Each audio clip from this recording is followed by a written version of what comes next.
Welcome into the Jordy Culotta Show. Wave your hand out there, baby! Shout out to the show. She puts the pinky into the nostril. Man, look at that. Healthy competition, there's nothing like it. Y'all grow up. The line's wrapped around the stadium. Different strengths. I just lost a tooth. It's going to be fun. You know, we might have a story. I love what you're doing. Ogeron wants to take us fishing this afternoon. Sharif, you play for the bad boys of the SEC, man. We don't apologize to anybody. A lot of people are saying you're going to be wearing number 7. I don't really know. I want to. He look crazy, Bill. Good feet on the old man. Definitely come back. I love. We'll be right back with the Jordy Culotta Show.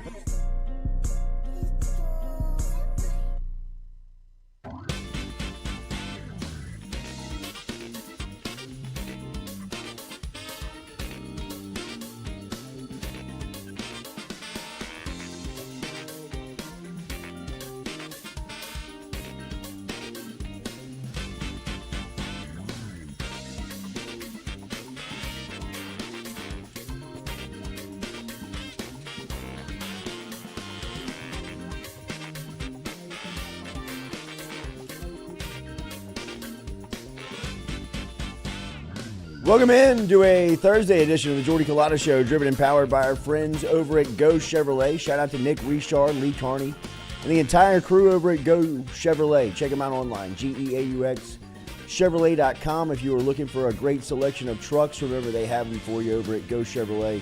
All of the inventory, including the lots up in Tennessee, and the inventory up there for Sierras, Silverados, half-ton trucks. You can get in touch with Go Chevrolet online at GEAUXChevrolet.com. Metropolitan Health Group brings you our phone lines this morning, and we are going to link up with a friend of the show, Mason Smith, who's a former personnel.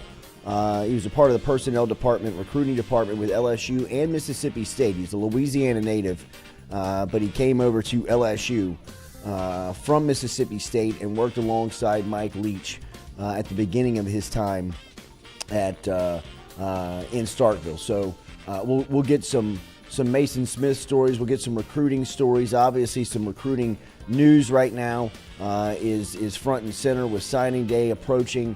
Toviano is expected to announce coming up pretty soon. So a lot of eyeballs from LSU going to be looking there. Denver Harris was in town yesterday, meeting with Brian Kelly. The meeting that we mentioned that was going to happen went down yesterday, and by all signs, it seems like it was a fantastic meeting between coach and player. So we'll talk a little bit about that coming up here on the Jordy Culotta Show. And then Zach Ewing's going to stop by at 8:30 this morning and give us some picks for the weekend. NBA action. Pelicans were in Utah earlier this week. They'll play Utah again tonight out in Salt Lake City. We'll ask him about some NBA lines, the NFL. Saints are back in action this week, so all of that coming up here. Tonight? Yeah, Thursday Night Football coming up. So we'll talk to Ewing as we always do here on Thursdays, and that brought to you by our friends over at Caesar Sportsbook, where you can use the promo code right now, JC Full, to save yourself over at Caesar Sportsbook. So thanks everybody for starting their day with us. Make sure you hit that like button, share button, and comment button as we are starting this Thursday off. Talking a little bit about LSU football yesterday. You saw some images come out from practice as the program put a video out getting LSU going through bowl preparation. And, you know, the first thing that everybody reacted to, obviously, was, the hype video and then who you saw and who you didn't see. There is an image of Jaden Daniels in pads, but there's no live shots of him taking reps. And there's a couple of throws in there from the quarterback position that feature both Garrett Nussmeier and Walker Howard. So, you just kind of wonder, like, what's the status of Daniels going here into bowl season as LSU continues to prepare, and who will start and who will play when it comes to the bowl for LSU. And I wouldn't be surprised if Daniels does not go, that if you do not see both Walker Howard and Garrett Nussmeier go in this bowl game for LSU, to kind of give you a little bit of a preview spring competition, or just for LSU to evaluate that position. I think there is some curiosity about Walker Howard under the lights of how he can and will perform. And now that you've preserved his red shirt, where, he can play and go start and play all 4 quarters, and still be eligible to wear that red shirt. The last one's the best one. Okay. What you call a dime? I mean, that's like Paraloo-esque. Yeah. That's Don't who do that to me. that's who he reminds me of, throwing the football. Mm-hmm. He reminds me of Ryan. One of the best passes I have ever seen live thrown. And Jamarcus threw some passes live where you were like, he just did what? Rolling to his right, never stopping running, and just putting one on a laser 40 yards down the field where it never comes 6 feet off the ground. Knocking people down. I mean, just like a bullet. But in the SEC championship game in 2007, when Ryan Paraloo started, we were sitting in the end zone behind Demetrius Byrd, and we had really good seats. We were like the first on the wall, and it was me, my dad, my grandfather, and my uncle. It was a great trip, and that was the night that LSU got announced to the national championship. But they beat Tennessee that day, and Paraloo threw a second-half touchdown to Demetrius Byrd, where it's probably about a 40-yard touchdown, and the defensive back from Tennessee is like backpedaling on it, and he stops to look to make a play, and the ball just like zips over his head. I mean, like it just kind of like zip, and the guy like he kind of looks up and he cannot believe that the ball got there, and it looks like the ball never got like 10 feet off the ground. It was exciting to see. It was incredible. I mean, it was like, oh my God. We get that for the next 3 years. That is going to be tough to stop. And Walker Howard has a similar release to Ryan Paraloo, where, I mean, the ball is, up on his ear, and next thing you know, it's in the wide receiver's stomach. I mean, he's got a very, very just, he's got a sexy throwing motion, man. He'll draw you in, I mean, like if you walked out to the practice field and you knew absolutely nothing about LSU football, but you knew football, like, right, you were a fan of football, but you didn't know a thing about LSU football, I would venture to say that you would walk up and say number 14 is the starting quarterback if you just watched them practice. Right, and the practice. Just watched them throw. Yeah, like they weren't taking first team reps. They were just kind of like going. They were just rotating. You could go as far as to, like, if you just watched them throw on the field before the game, you'd be like, oh, that one looks a little different, because that was the first time, like, if you want to talk about, like, moments where this has happened, it feels like Walker Howard is kind of in the same vein of it just looks a little different. The first time I saw Jamarcus Russell warm up in person, I was like, it was when I was just becoming, like, going to LSU football games, and he was throwing next to, was it Marcus Randall? Is that who else was playing quarterback at the time for LSU? Who was the quarterback when he came in as a freshman? Who? Jamarcus. Oh, yeah, Marcus Randall. Yeah, they were throwing next to each other, and I was like, ooh, that one looks different. And then Randall trotted out there. I was like, he ain't going to have that for long, because it just looks so different coming out of Jamarcus's hand. Paraloo was in that same vein, and the throw that you're talking about with Paraloo almost reminds me a little bit of the Nussmeier throw in the SEC championship, where it got on him so quick he didn't really know how to react. And that's the kind of arm talent that I think both Walker and Nuss kind of have. Yeah, Nuss is just wildly athletic when he does it. Yeah, he is. And I mean, a lot of Nuss's stuff feels very ad lib in the moment. Just like it looks like he's playing shortstop. Kind of Manziel-ish. Yeah. Just like Off I'm out here surviving. Yeah. I mean, but I'm a great athlete, and I can make people miss and keep the play alive and make throws. He almost has to get off schedule for it to work. Yeah. And it feels like Walker can probably play a little bit more within the confines of the system.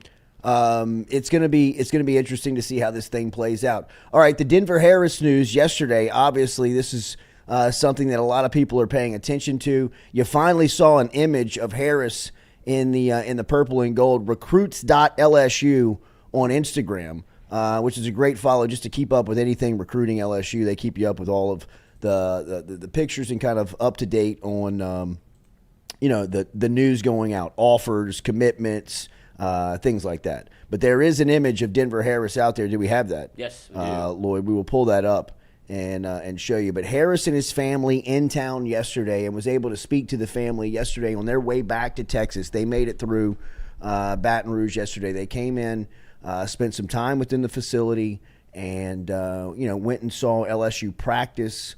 They talked to all of the coaches and talked to all of the personnel within the recruiting department, within the academic department, within throughout the entire layer of LSU football. Denver Harris and his family came through yesterday, and I can tell you from the family side that they were thoroughly impressed, that they were very impressed by the way that LSU is set up. And you got to understand now, Harris and his family have two very different points of view of LSU, right? I mean, the last time they really saw LSU, it was under Orgeron's direction. It was coming off really, or kind of coming out of the Orgeron regime. They had known that Orgeron was not going to be back, but they were still recruiting Harris under Corey Raymond and the defensive staff during that time. And the family had as close of a relationship with Corey Raymond than any other coach in recruiting. I mean, if it would have been, down to the coach, Harris would have ended up at Florida, because his relationship was tightest with Corey Raymond. And that's why, he was a LSU lock for so long during recruiting. I mean, it was widely known. He would wear LSU gear all the time to school and around and under his pads during games on Friday nights. I mean, he would have DBU stuff on. I mean, the kid obviously loved LSU growing up. There was no secret to that. And I think, that came through in recruiting the first time. Coming back yesterday for Harris and his family was very eye-opening in the sense of, look, there was still the camaraderie. There was still a lot of love. There was still, good relationships that were intact with, some players on the team. But for Harris and his family, it's a totally different program. I mean, nearly every single person was replaced by Brian Kelly within the LSU football program.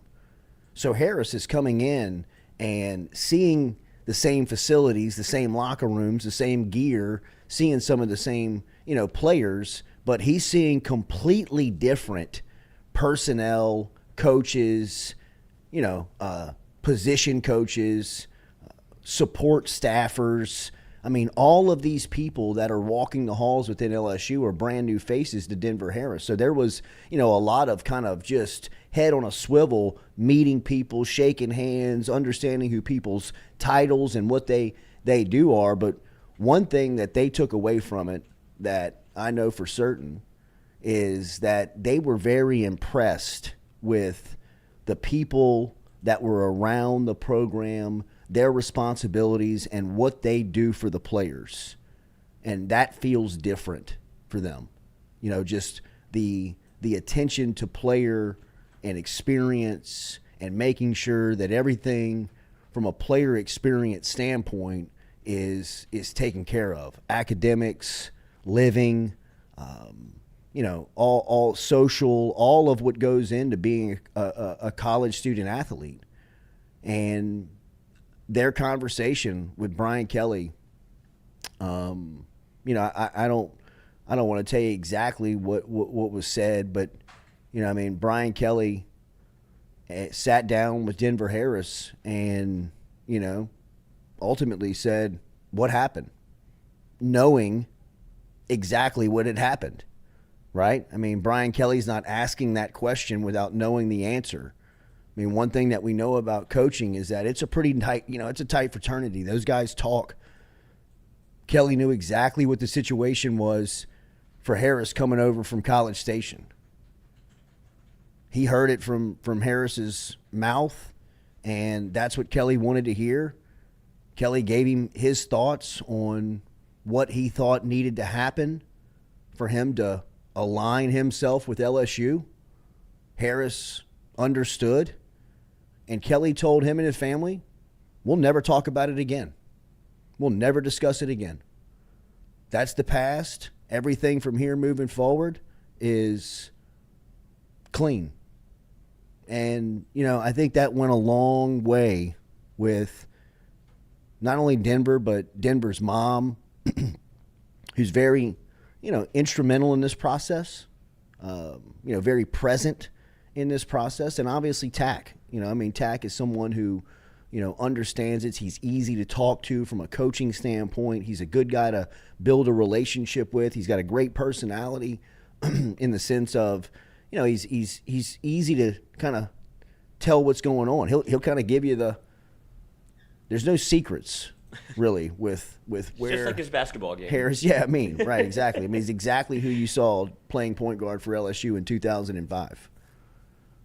But he's been through this process a little bit too, He can kind of walk Denver Harris through this. So I'd imagine that they had conversations for the A&M commitment, and as you laid it out, I think it became too big to ignore at some point that what A&M was offering, and now Denver Harris has to go through this process again, kind of with like eyes wide open. It almost feels like a re-recruitment on all fronts, like just a different kind of experience than it was for A&M in his first go round.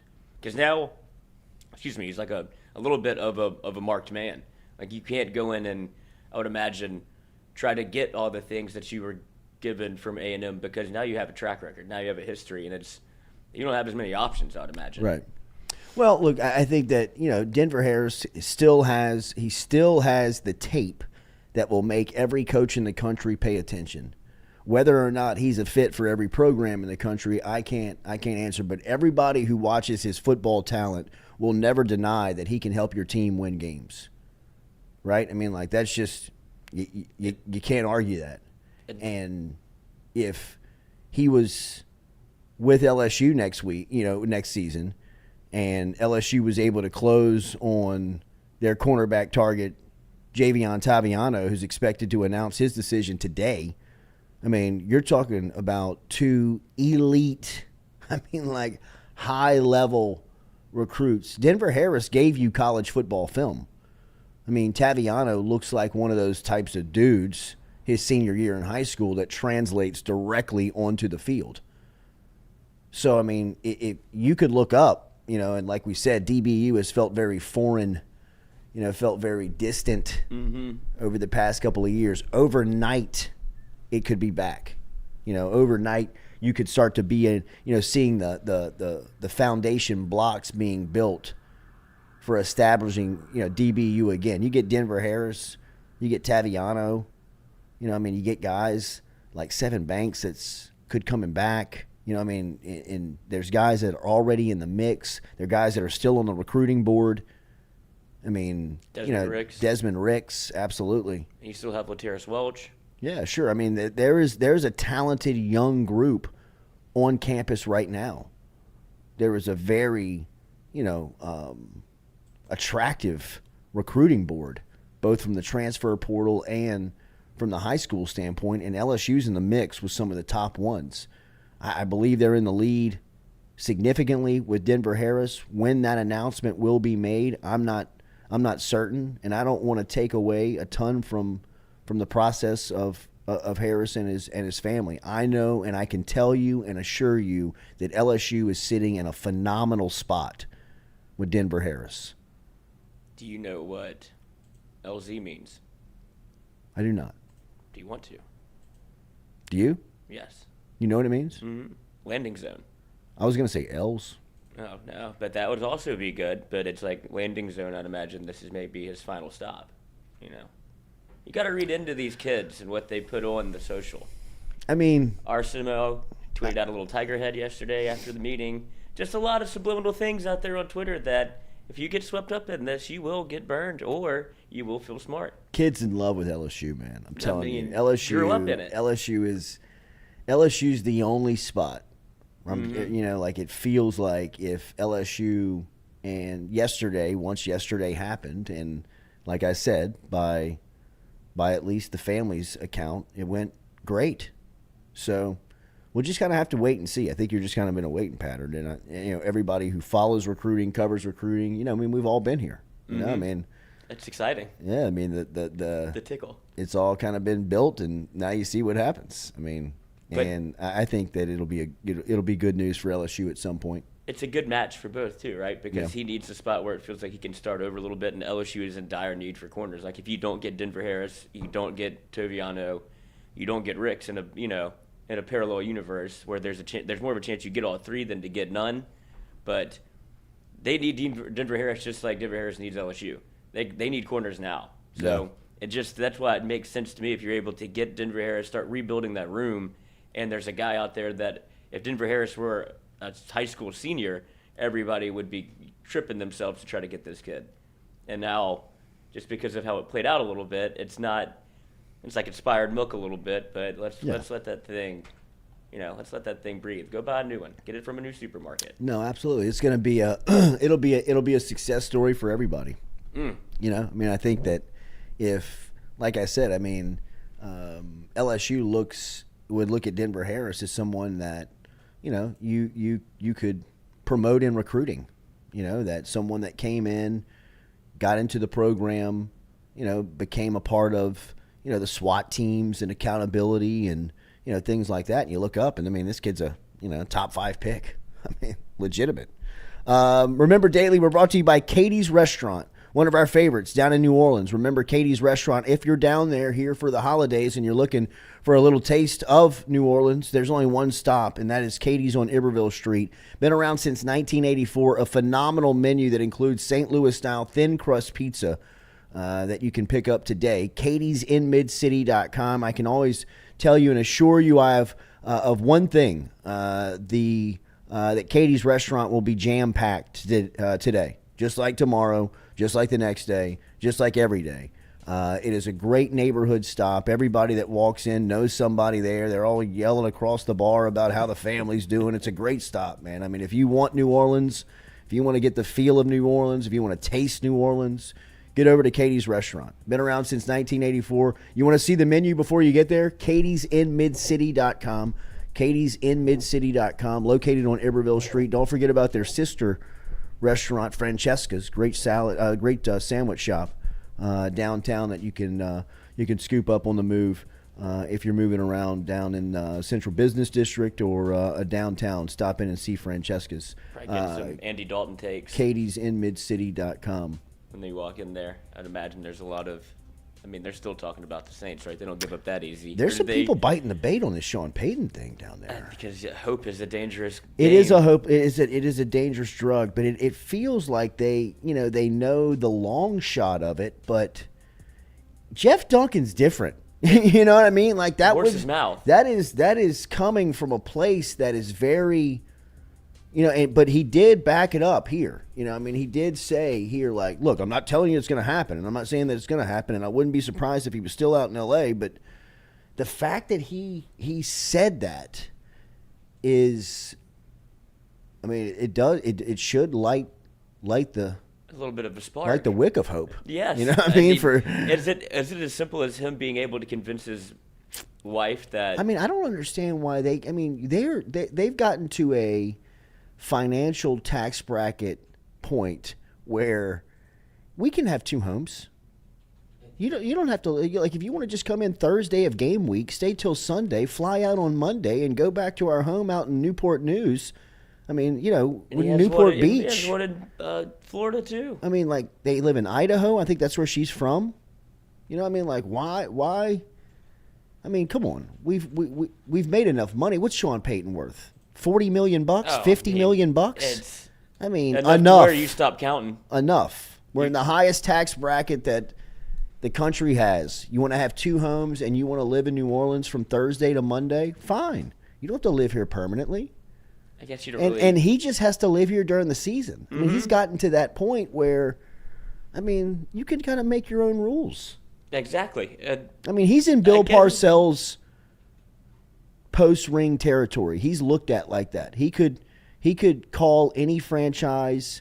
He could. I mean, he's going to be in football for the rest of his life as long as he wants. He'll be a president of operations. He'll be a general manager. He'll be a vice president. He'll take the Parcells GM. route, right? I mean, he will try and master every part of football before he leaves it. And he was good enough on TV to where he can always go back to that. Yeah, but you can tell that ain't him. You know, I mean, because he didn't call the shots. Right. He's a control guy, and I would imagine him having like production meetings and people in his ear about and he's just like, I'm ready to get my juicy fruit back.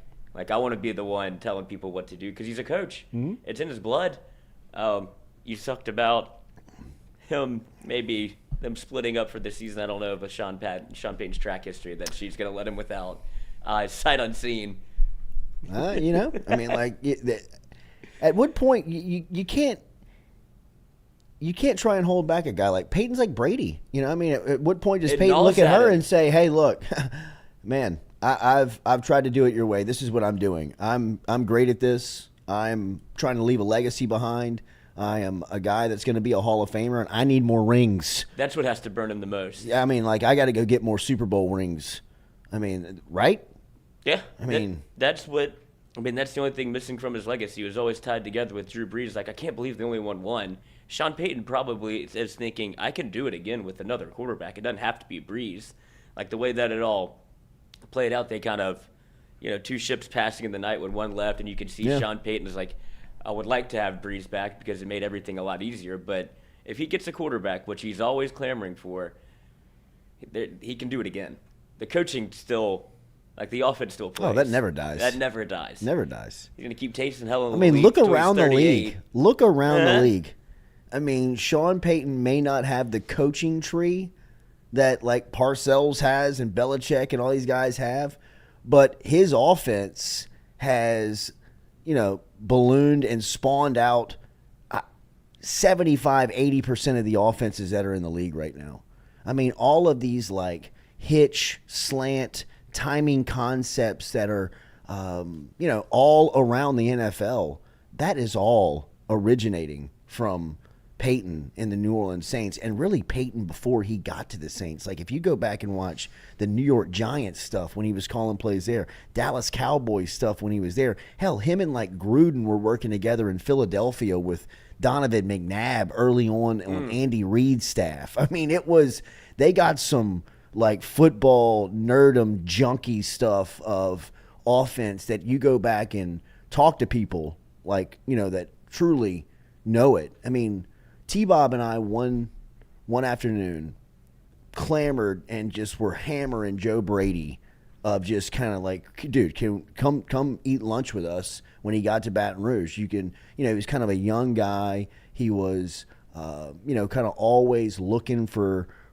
something to do on downtime. He never liked to just sit and chill. By that point, his fiancée at the time had not moved down to Baton Rouge. She was finishing up a work internship before she could move down to Baton Rouge. So he was just kind of like looking for stuff to do. And we went and sat at Phil's Oyster Bar one day, and we must have sat there seriously for 3 hours. I mean, he drew me up a flag football play.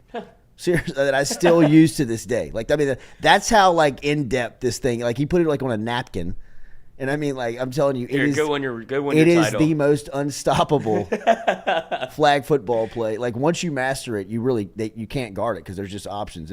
But I digress.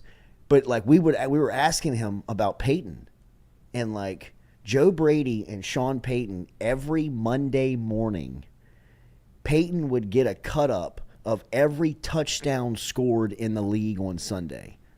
Every touchdown he would have zipped up. And on Monday morning, Joe Brady, a young assistant at the time, like not even a full-time staffer, would sit in Sean Payton's office, just him and Peyton, breaking down every touchdown.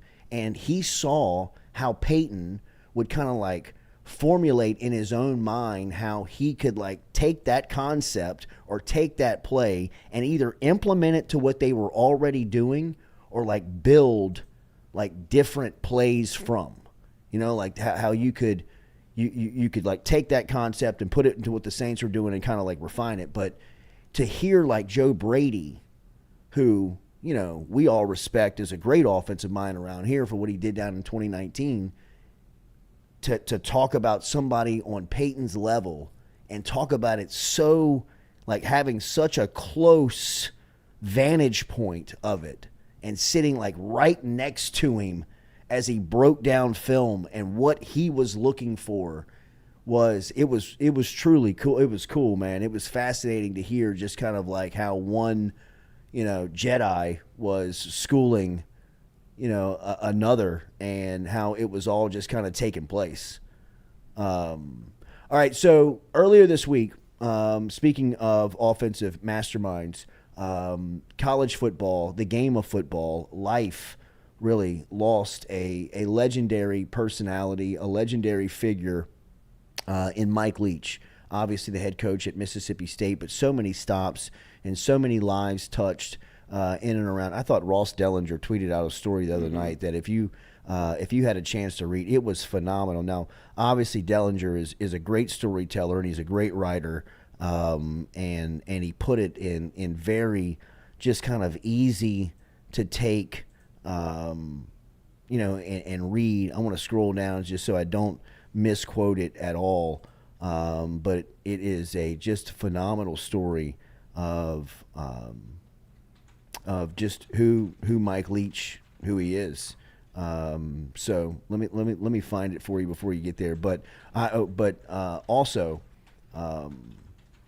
Mason Smith, who is a former part of LSU's recruiting department and a Louisiana native, spent time on Mississippi State staff and knew Mike Leach very well.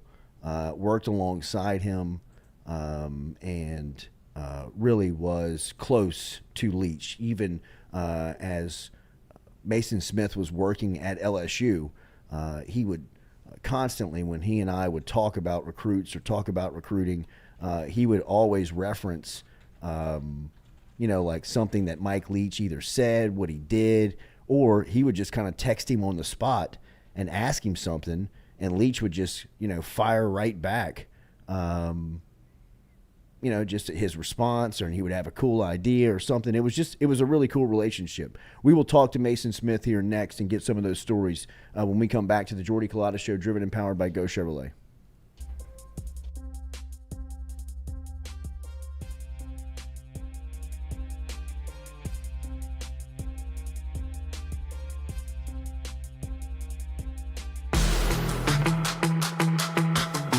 Donaldsonville Glass and Body, the trusted name in frame, body, and automotive paint repair since 1977. They have served their customers for over 45 years. You can find them online at dgbauto.com or stop in and see them Railroad Avenue and Division Street out in Donaldsonville, Louisiana. Look, they can help you with your insurance claims. They can make the repair process as stress-free as possible. I'm speaking from experience here. I've got numerous windshields, body repair, all done by Kenny and the crew over at Donaldsonville Glass and Body. They are, without question, the most well-equipped shop in the area. Stop in and see them today. Shop them online, dgbauto.com, or stop in and see the crew over in Division Street in Donaldsonville, Louisiana. Donaldsonville Glass and Body.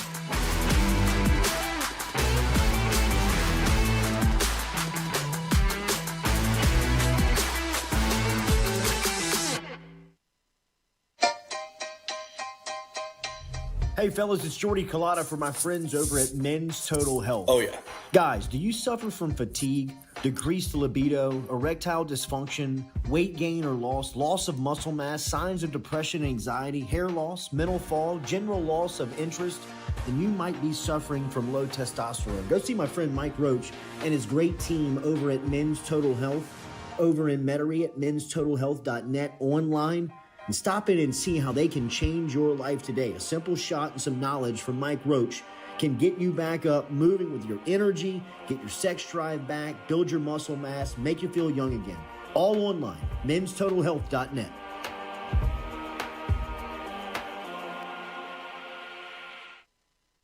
Red Stick Sports, a local staple in Baton Rouge to all sports fans, was founded back in 1981 and has remained a family business for over 40 years. Today, they still have the great selection on the floor, but they're also a leader in custom apparel for businesses, sports teams, and other groups. Take it from us, everybody over here at FM Digital Media. They help us out with all of our apparel. Let them help you out today. Go ask for Cody over at Red Stick Sports. Check him out online at redsticksports.biz. I was embarrassed about my smile. Are you unhappy at yours? Do you not smile back at yourself? I called my friend, Dr. Spillers, over at Johnson Spillers. He fixed my smile, and now everywhere I go, people are complimenting it after the work that Dr. Spillers and the staff did to my mouth. They can do it to yours. Get in touch with them. JohnsonSpillers.com. 2 locations, one in Gonzales, one in Baton Rouge. Easy to find them, JohnsonSpillers.com.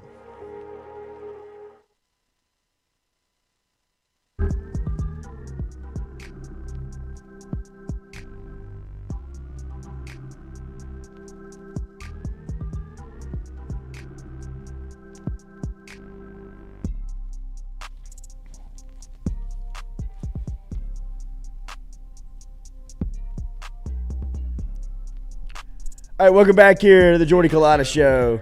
I'm watching Arion Carter make his announcement, and he picked up every hat. You know what I mean? Like, he played just like the trick, man. Mason Smith's about to join us here. He's a former He's been through recruiting. that before. He's been on recruiting staffs, man. That's got to be one of the most frustrating things. All right, Mason Smith is here. It's good to see you again, buddy. It's been a while. How are you? Doing good.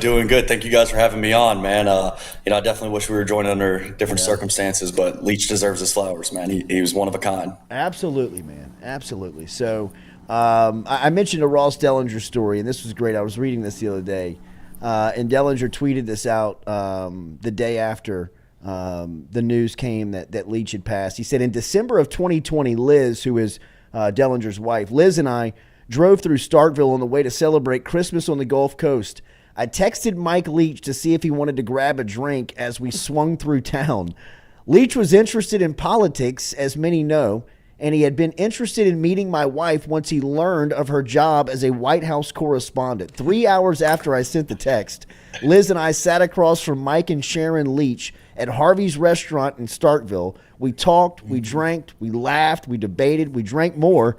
They were gracious, incredible, and open people who invited us back to their home afterwards, where before leaving the night, Liz saddled up next to the coach at a moment I'll remember forever, R.I.P. Pirate, with a great picture of Liz, his wife, with the Pirate, with Mike Leach outside of their house. Leach has got the cup, the solo cup, kind of in the hand. It's a great smile and a grin.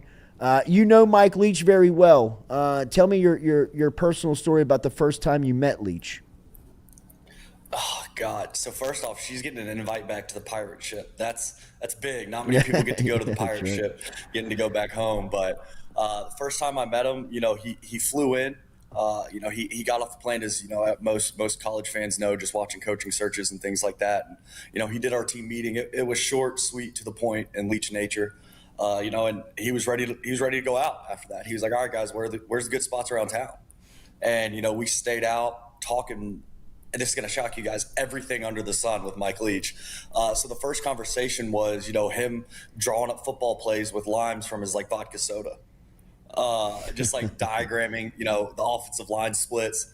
And just listening to him talk ball, and he effortlessly changed from, hey, this is what I want you guys to look for in certain positions, like these are the qualities that are most important, into talking about why kangaroos are too big for their own good. And you're like, dude, I know how we got here, so it was a lot of fun just listening to him. And I mean, growing up around football and professional sports like I did, you don't really get starstruck just because you see him as people. But Leach was different, man. He had a different aura about him, and he came in the room, he commanded it. For all different reasons, as he's well loved for. But he did an incredible job captivating you. I left that first meeting feeling like I've known him for a while. What was it like watching him work? What was it like watching him getting that offense installed, teach? How was he in that part of the game? So within that, I mean, when, I'm an SEC guy, growing up in the South. So when I was learning about the offense and the system, it's a 15 play offense is what they'd always tell me. Like if you wanted to add a new play, you got to take one out.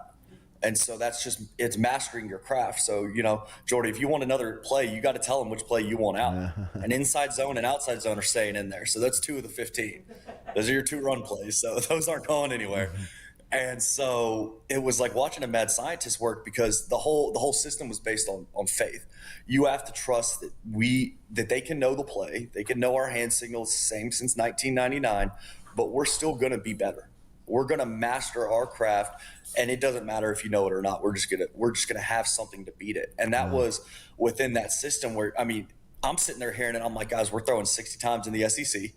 That's, when you got guys like, Will Anderson coming off the edge, that probably let's not give him 60 attempts to hit our quarterback. Right. That's probably not going to go well for us over the course of the season. But I mean, it's blind faith. And, he did this awesome job, because I mean, just like everybody else, I knew who Mike Leach was, but I didn't know, anything outside of, hey man, they're throwing the ball a lot. But he'd explained to why some of these checkdowns to running backs, people kind of see it as, oh, that's a pass. But to him, that's a run within the numbers. Well, hey man, if I check it down to my running back in the flat, and it's my running back on a corner, and we have the numbers, why would I do that over running inside of a box where we got 5 offensive linemen blocking 7 guys?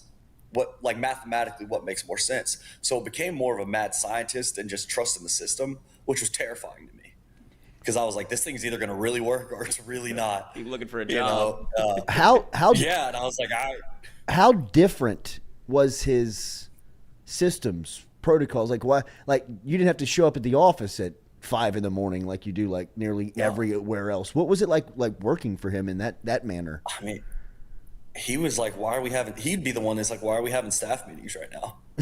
And I mean, it was this amazing job of just never micromanaging. And his thought process was always, I'm paying you guys for your expertise in that area. Why am I going to tell you what to do in that area? What's the point of me, hiring you guys? Right. Do your job. And it was an amazing thing for that. And it helped me a ton in my career, where, I mean, it was just like, hey, if you think this is best, go do it. And he would tell that to everybody. And so that was something that you don't really see out of a lot of coaches. Because, I mean, if Mike Leach comes in and says, hey, this is what I want you to do, we're all going to sit there and say, yes, sir, and keep it moving, because he has every right to. He's your head coach, and he's Mike freaking Leach. Right. And so it was something that was amazing to watch, where he acted like he was, an entry-level guy, volunteer. He didn't, that's just how he treated everybody. He treated everybody with respect, treated everybody that they were on the same level as him. And so it was amazing, because he's like, why are you guys coming in early? Like, that'd be his question. Yeah. Like, why are you? And then, if it's 6:00 at night, he's like, why are you still here? Go home. Like, he'd tell you to go home. And because, he start his days in the afternoon, and that's his 8 a.m. Was getting in, in the afternoon, but he'd be burning the midnight oil till 2-3 in the morning, because he's a night guy. So for him, he worked the same hours, but he was like, you guys don't have to be here just because I'm here. Like, don't guard a desk. And that was something that, you see, like, it's hard for people to leave Mike Leach. Yeah. Like, when he was coaching, you kind of see that he didn't have a lot of turnover very often. And a lot of that was because, I mean, why do you, it's hard to beat that. You're happy, you have a great work-life balance. And you actually feel like, hey, I'm working in an industry that, you see a lot of people leaving now because they're getting burnt out. But with him, he made sure you weren't going to get burnt out. So it was, as Mike Leach is, it was unique in everything he did. Why did you ever find out why he was attracted to football? I mean, he didn't play it. He was a lawyer. I mean, he went to law school. What was it about football that brought him to the game and he was able to achieve at such a high level? So I think if you ask him, I think it'd probably just be some off conversation in a gas station where he just found it interesting and probably picked it up like he did everything else. But I think with him, it was the intellectual challenge. That was the basis of a lot of things with him. And, he didn't play college football. And that's such a unique thing to see, just in any aspect, at any level of I'm coaching a profession, whether that's position coach or not. I mean, he ended up becoming the head coach, but I mean, he ends up creating this offense that was intellectually stimulating for him. And that's what the basis of everything he did was just finding a way to be stimulated intellectually to where he can learn, because he wants to learn, and like all these random facts he knows that, you know, he's famous for, but that's because he just wanted to learn. He hates not learning something. And so that, I mean, I honestly think at the end of the day, he loved the challenge, and he's a major competitor. Like he doesn't take losses as like just anything like that sticks with him, you know? And so I know with him, it's just at the end of the day, he wants to find a way to compete, and he showed it differently than, you know, a guy like Coach Orgeron, for example, that, you know, wears emotions on his sleeve and he lets you know. And, you know, that was awesome too, working with him. But I mean, with Coach Leach, he shows it in a completely different manner, but he's just as competitive. What was he like in recruiting? Oh, he was great. He was amazing. He, you know, he was one of those guys that, you know, at first we were just kind of like, hey, do we, you know, keep him in between the ditches, you know, and just keep him going on the highway? But then it just became an avenue to where you're just kind of like, hey, man, you know, you are who you are. And we love that. And these families love that. They want to see you come in and just talk to them like you've known them for 20 years. Right. And so that was just something that with him, it was amazing to witness, because he'd sit there and, you know, you'd come in and he wouldn't talk to these guys about football for a while. And so it was just amazing to watch. Like he'd sit there for 30 minutes with the head coach meeting, and he's talking to them about his favorite coffee shop in town. He's talking to them about barbecue places they need to go eat at. It was always such a personable role with him. And it was something that I think not many head coaches do, because so many of those head coaches are sitting there and they're talking about ball. They want to talk to you about, hey, this is why this is the best place for you. And I mean, he'd do that. Don't get me wrong. You know, he definitely let them know, hey, you know, Mississippi State's a great place. This fan base has accepted me. But I mean, it would be all about all this different stuff. And, you know, he'd talk to these guys during the day about just, hey, how's life going, and how's other things like that, because he saw it as, you know, this is truly a 40-year decision. It wasn't just a coach speak thing for him. It was a 40-year decision, not a 4. And, you know, he did a unique job as well as letting them know so many of his staff is former players. Like a lot of his offensive staff are guys that played for him at different levels, Texas Tech, Washington State, and then even Mississippi State. So, I mean, that was something that was a unique recruiting pitch that was unique only to him, was that so much of his staff is, hey, if football doesn't work out, like, you still have a job with us. Was he a good fit at Mississippi State? Did he fit there? Yeah. Yeah, the smaller the town, the better for Leach. He's, you know, Washington State, he wanted to walk the town, and Starkville is the same way, that he could walk. You know, if he really wanted to, he could walk from one side of town to the other. It wouldn't bother him. And I think he really embodied Mississippi. He's a football historian, and, you know, he taught me a lot about Mississippi football. He was talking to me about Brett Favre and, you know, all these other guys that have come from the state of Mississippi historically that were great athletes, Hall of Fame players. And that was something that I didn't really recognize. So, I mean, he loved it. He loved going to little towns in Mississippi and learning about the town of 15 people. And, you know, it's one high school for the whole county type areas. He loved that. So I think he embodied Mississippi State, and he embraced it from day one, which was a really awesome experience to see how genuine that was. Mason Smith, former staffer on Mississippi State staff with Mike Leach, and spent some time at LSU, remembering Leach here this morning. Thank you for those stories, man. If you don't mind, a couple of questions on these current guys playing, if you're cool with that. When's the first time you saw Harold Perkins play? Saw him on film when I got to LSU in April of 2 years ago. And so this is going to shock you guys. We didn't think he'd come to Mississippi State from Houston. We kind of read that one, felt pretty good about it. And then, I mean, I watched his film, and, I mean, he was a two-play guy. I mean, you just turn it off. Yeah. Right. You know, like, you don't need to see anymore. Like, I could show that to my sister, and she's like, yeah, he's a good football player. Right. And so it didn't take much, but, I mean, he was a special cat. And, you know, it's good seeing him play well. You know, his freshman year at LSU, you know, Carter Sheridan, the wide receiver analyst over at LSU, and Frank Wilson did a great job on that. They should build statues of those two guys for all the stuff they had to bide through. And, you know, I've never seen a kid decommit so late in the process after committing so late in the process and go to a school. That was recruiting 101. That was a clinic they put on. It was great to see. Oh, that's cool. So did you think that Emory Jones and Will Campbell could be this good when you were recruiting them? Yeah. Like starting line to line in SEC play, and I mean Mason, I don't know if they had a lot of bad. I mean, like the film will not lie if you go in and watch it. But I mean, like all in all, I mean, those guys were incredible. Yeah, and so with those guys, they have the unique blend of mirroring and marrying the mental and the physical. They're both incredibly physically talented players, but their mental wiring was great. And with Emory, from everything I just heard within the building about Emory and just around town, with him being from Catholic, was that mentally he took it as a business every single day. And when you have guys like that, it's hard to keep those guys off the field. Now, playing that position in the SEC as freshmen, just getting snaps there is impressive. But coming in, starting, and not only starting, but you're not a liability and you're more than holding your own. I mean, that's a hats off to Brad Davis. That's an elite job by him getting those guys ready, especially Emory coming in over the summer and Will coming in at Christmas.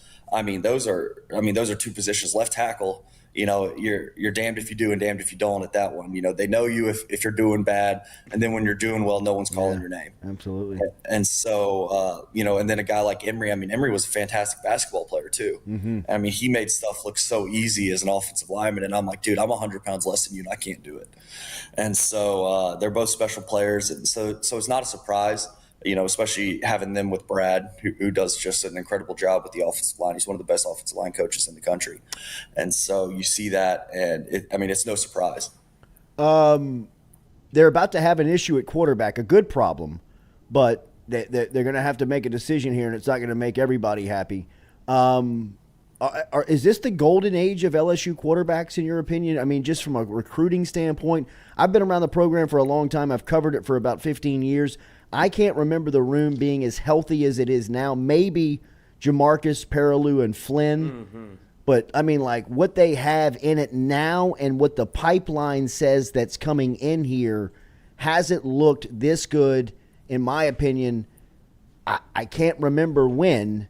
You've recruited it at a very high level. What do you think about this room, and what is and how do you kind of think this thing plays out moving forward?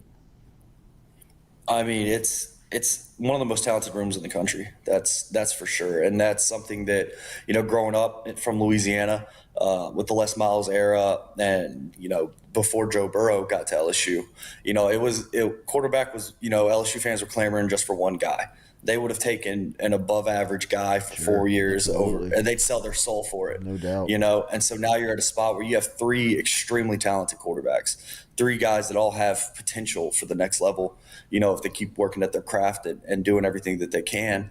I mean, their ceilings are Sunday guys. And that's something that, even 5 years ago, if you had said, hey, in 5 years, LSU is going to have these, three guys that people really think have a talented opportunity to play and be the reason you can win games, not just win just in spite of them. I think every LSU fan in the country would take that. And so I don't know how it's going to play out. That's something that, predicting the future is tough. I think there's some people down in the quarter that can help with that. But I think, I think it's going to shake out. There's going to be a really good quarterback, whoever it is, under center for him. And Coach Kelly will make the right decision. Coach Sloan, Coach Denbrock, those three guys are going to make the right decision. They've been around good quarterback play. They know good quarterback play. What do you make of this? What do you make of this class right now? That you know so well. The freshman class? No. The class that's being recruited right now. Oh, I mean, LSU's got some really good players. I know that's what everyone wants to hear for sure, but they've got some good players. They're doing a really good job of making sure the off field checks out with the on the field. They have good guys that are heading that charge, and they're gonna handle that really, really well. I don't think it's a surprise to see them close well. I mean, you have guys like Brad Davis, Frank Wilson, Jamar Kane. I mean, those three guys can close, and that's the toughest part of recruiting. It's, being like the closer for a baseball game. I mean, when it's October, in the playoffs for baseball, and, just like when it's now, it's when the pressure's high, it gets tough. And you got to fight a lot of stuff. But, I mean, those are three of the best in the country at it. So I think you're seeing them be able to pull a lot of weight. You're being able to see those guys. Frank Wilson's the godfather for a reason, And, I think they got some elite recruiters on staff, and they're doing their homework, which is good. And I think they're in a bright spot. So what's next for you? I got to imagine your phone's blowing up here now with recruiting season in full swing. What's next for you? So, I mean, right now we're just hanging tight. Something I'm really happy that was able to be kept under wraps.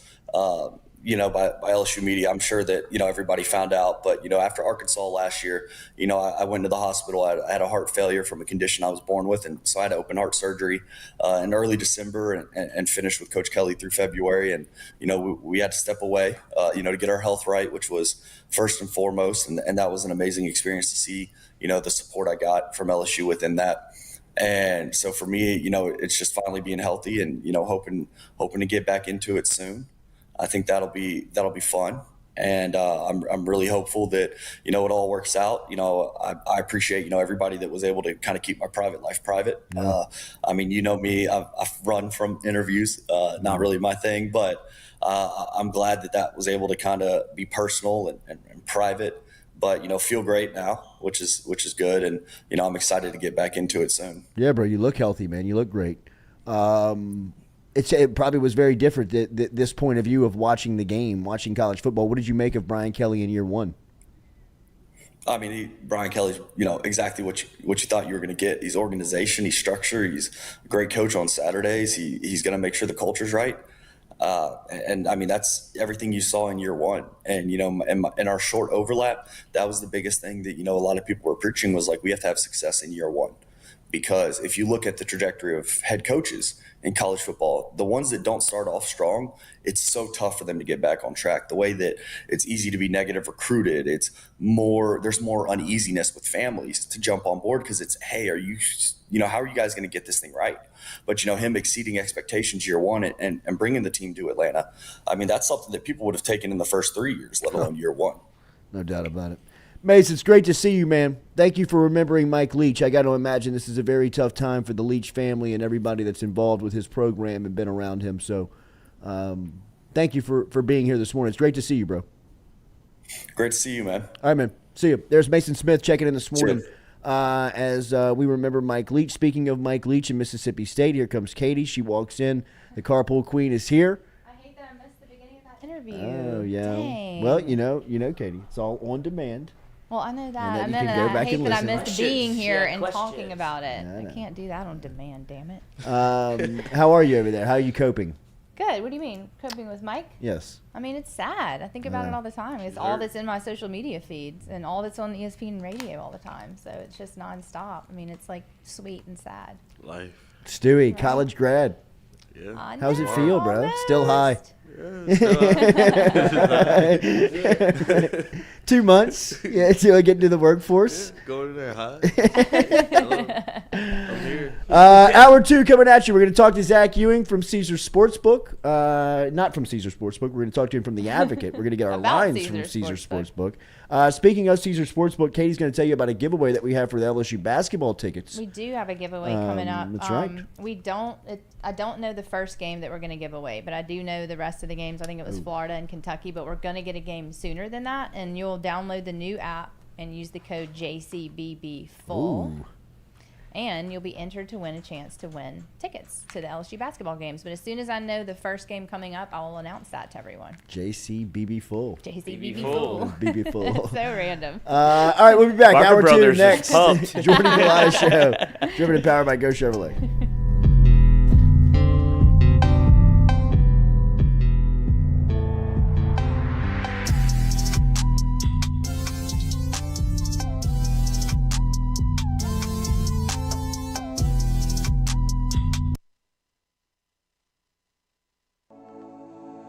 Looking to book a dumpster but no idea how? We've made it quick and easy for you. Check out our website at moralesrolloffs.com. Let Morales Roll-Offs know your desired delivery date, and finally, provide your contact details. To make payment, look out for an email invoice with all your booking details. On delivery day, our driver will notify you through text and email that your dumpster is ready and on the way. Now you know how easy and convenient it is. Call Morales Roll-Offs at 225-427-0000 for your dumpster.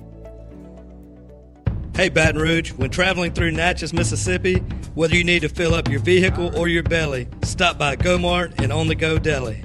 GoMart has clean restrooms, community coffee, an awesome beer cave, and a great selection of anything you might need on your trip.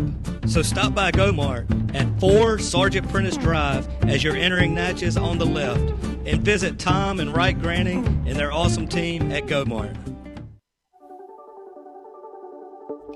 Don't let the name fool you. Men's Total Health has offerings for the ladies, too. Guys, is your wife or partner suffering from urinary incontinence, low sexual desire, or pain during sex? Then the O-Shot might be for her. Don't let it scare you. It's totally natural, it's PRP, and Mike Roach and the crew at Men's Total Health will make you as comfortable as you can be. Contact me for more information, Katie at jordyculotta.com, and I'm happy to tell you everything that Men's Total Health has to offer for the ladies.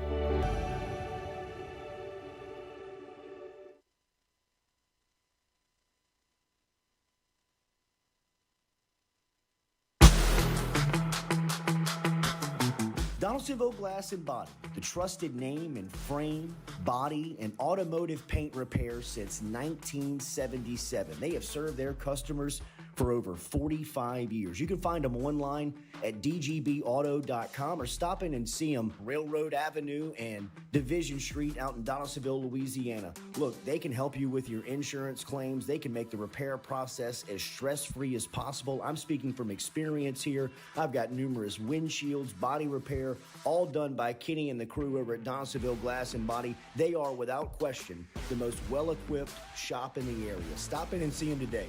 Shop them online, dgbauto.com, or stop in and see the crew over in Division Street in Donaldsonville, Louisiana. Donaldsonville Glass and Body.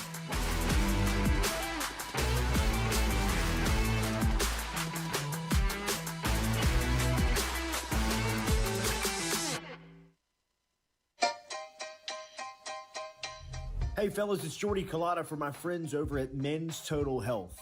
Guys, do you suffer from fatigue, decreased libido, erectile dysfunction, weight gain or loss of muscle mass, signs of depression, anxiety, hair loss, mental fog, general loss of interest? Then you might be suffering from low testosterone. Go see my friend Mike Roach and his great team over at Men's Total Health, over in Metairie at menstotalhealth.net online. And stop in and see how they can change your life today. A simple shot and some knowledge from Mike Roach can get you back up, moving with your energy, get your sex drive back, build your muscle mass, make you feel young again. All online, menstotalhealth.net.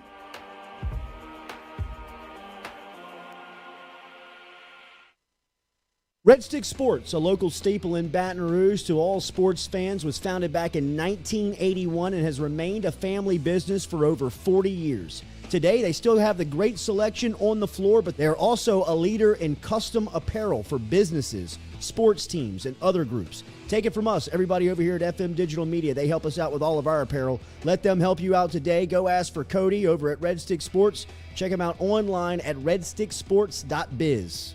I was embarrassed about my smile. Are you unhappy at yours? Do you not smile back at yourself? I called my friend, Dr. Spillers, over at Johnson & Spillers. He fixed my smile, and now everywhere I go, people are complimenting it after the work that Dr. Spillers and the staff did to my mouth. They can do it to yours. Get in touch with them. JohnsonSpillers.com. 2 locations, one in Gonzales, one in Baton Rouge. Easy to find them, JohnsonSpillers.com.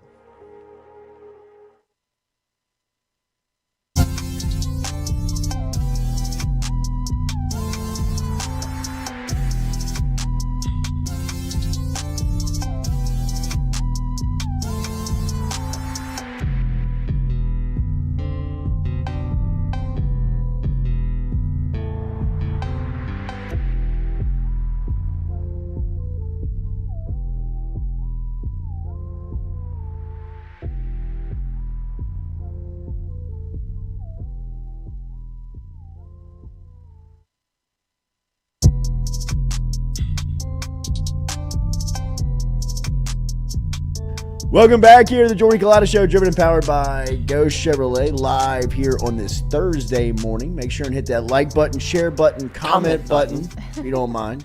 I hear that in my sleep. If you have not subscribed, good. Everyone should. I hear welcome in myself. I know. Like I woke up this morning, I was like, damn, You're gonna hear "Welcome in" Welcome the bed. in. When I hear it on other shows, like on the radio, I like do a double take. Jordy? I just got the You here with 658 me? text from Stewie. Fuck. And I was like, I'm good. We're here. We're all good. We're all good. Man's a graduate. Let him have some time. It's graduation week. You deserve a pass. You deserve rest. I mean, you'd be fired from your first job after graduation. Easy on the passes. You just finished college. You just finished college. What work, Stewie? What if this was your first day of your first job after graduating college? And you're just like, I slept in. I mean, I'd be like, shit. Sorry. I hope Jordy's cool, man. Hey, I got a thing. I forgot all about that. I had to be at the work. Yeah, right. But my dad stole my car. Yeah. See? I didn't tell you all that in the Had to interview. walk here. Yeah, took a bike. Damn. Keith, I appreciate you calling me out, man. Hey, Jordy, I'm an old guy that grew up in the 504 watching Butch Dewey and playing ball with Miracle Mike Miley, LSU legends from the 70s. If you don't know these guys, you should. He's talking about those awards that we were talking about yesterday. That are, what was it, the Percy Roberts and the Butch Dewey award. I apologize. Thank you, Keith. Did you So get did it they wrong or Keep us something? on point. No, I didn't know if they were players. I didn't know if they were donors. I didn't okay. know if they were. I Did they just didn't know what they meant to the program. Okay. I still don't. They're from New Orleans? Still don't. No, he's Wait, from this New guy- Orleans. Oh, New these Orleans. are old Grew up LSU watching players. them play. Oh, From okay. the 70s. I will. My LSU knowledge falls off at about 87, about You mean it, 86. like, begins there? You know, yeah, I guess it Goes would. forward? Yeah, like anything behind that. I'm shoddy on, but like the Well, that makes 81 sense. basketball team, I know just because like I've gone back and like learned about like the 86 Final Four team. I know just because I've gone back and learned about, but like I remember watching 1987 LSU football and beyond. Really? Like I remember like being there in person for the first time in my life. That's the first team that I can remember like looking out on the field and seeing Wendell Davis, Brian Kinchin, Eric Andelsack, Eric Hill, Tony Moss. I mean, just Those are all the of ones it. that Tommy stick with you Hodgson, forever. Harvey Williams, Sammy Martin, That's crazy. Victor Jones. I mean, I feel like I could. If I needed to solve the nuclear code by giving you the 87 LSU play-by-play, I would feel so confident It's Billy Madison in that room. Yes, It's like that. I'm taking this one for the world. Flaming bags, stepping on poo, and the human response, he's like, "Oh dear Lord, please." I was like, My wife, the cheating whore. yeah. Wes Shin, Butch Dewey, and Mike Miley have parks named after them in Metairie. Metairie. Wow, man, they must be 104 legends. now. We're not all 80, Keith. I'm impressed Keith is on the internet. Me too. I know, Keith. Well, I mean, he's just Innovation. saying who those players are from. He's not saying. Oh wait, did he say how old? Yeah, he he was? says he's an old guy. Oh, he said I'm an old guy. Okay. Older guy. Older guy. All right. Congratulations. Congratulations. Drinking his Keith. coffee. Oh yeah. Probably hates me. Definitely hates you. Doesn't understand your hair, your clothes. Anything. Hates it. He's like, Hates oh, it. I thought the mullet thing was done.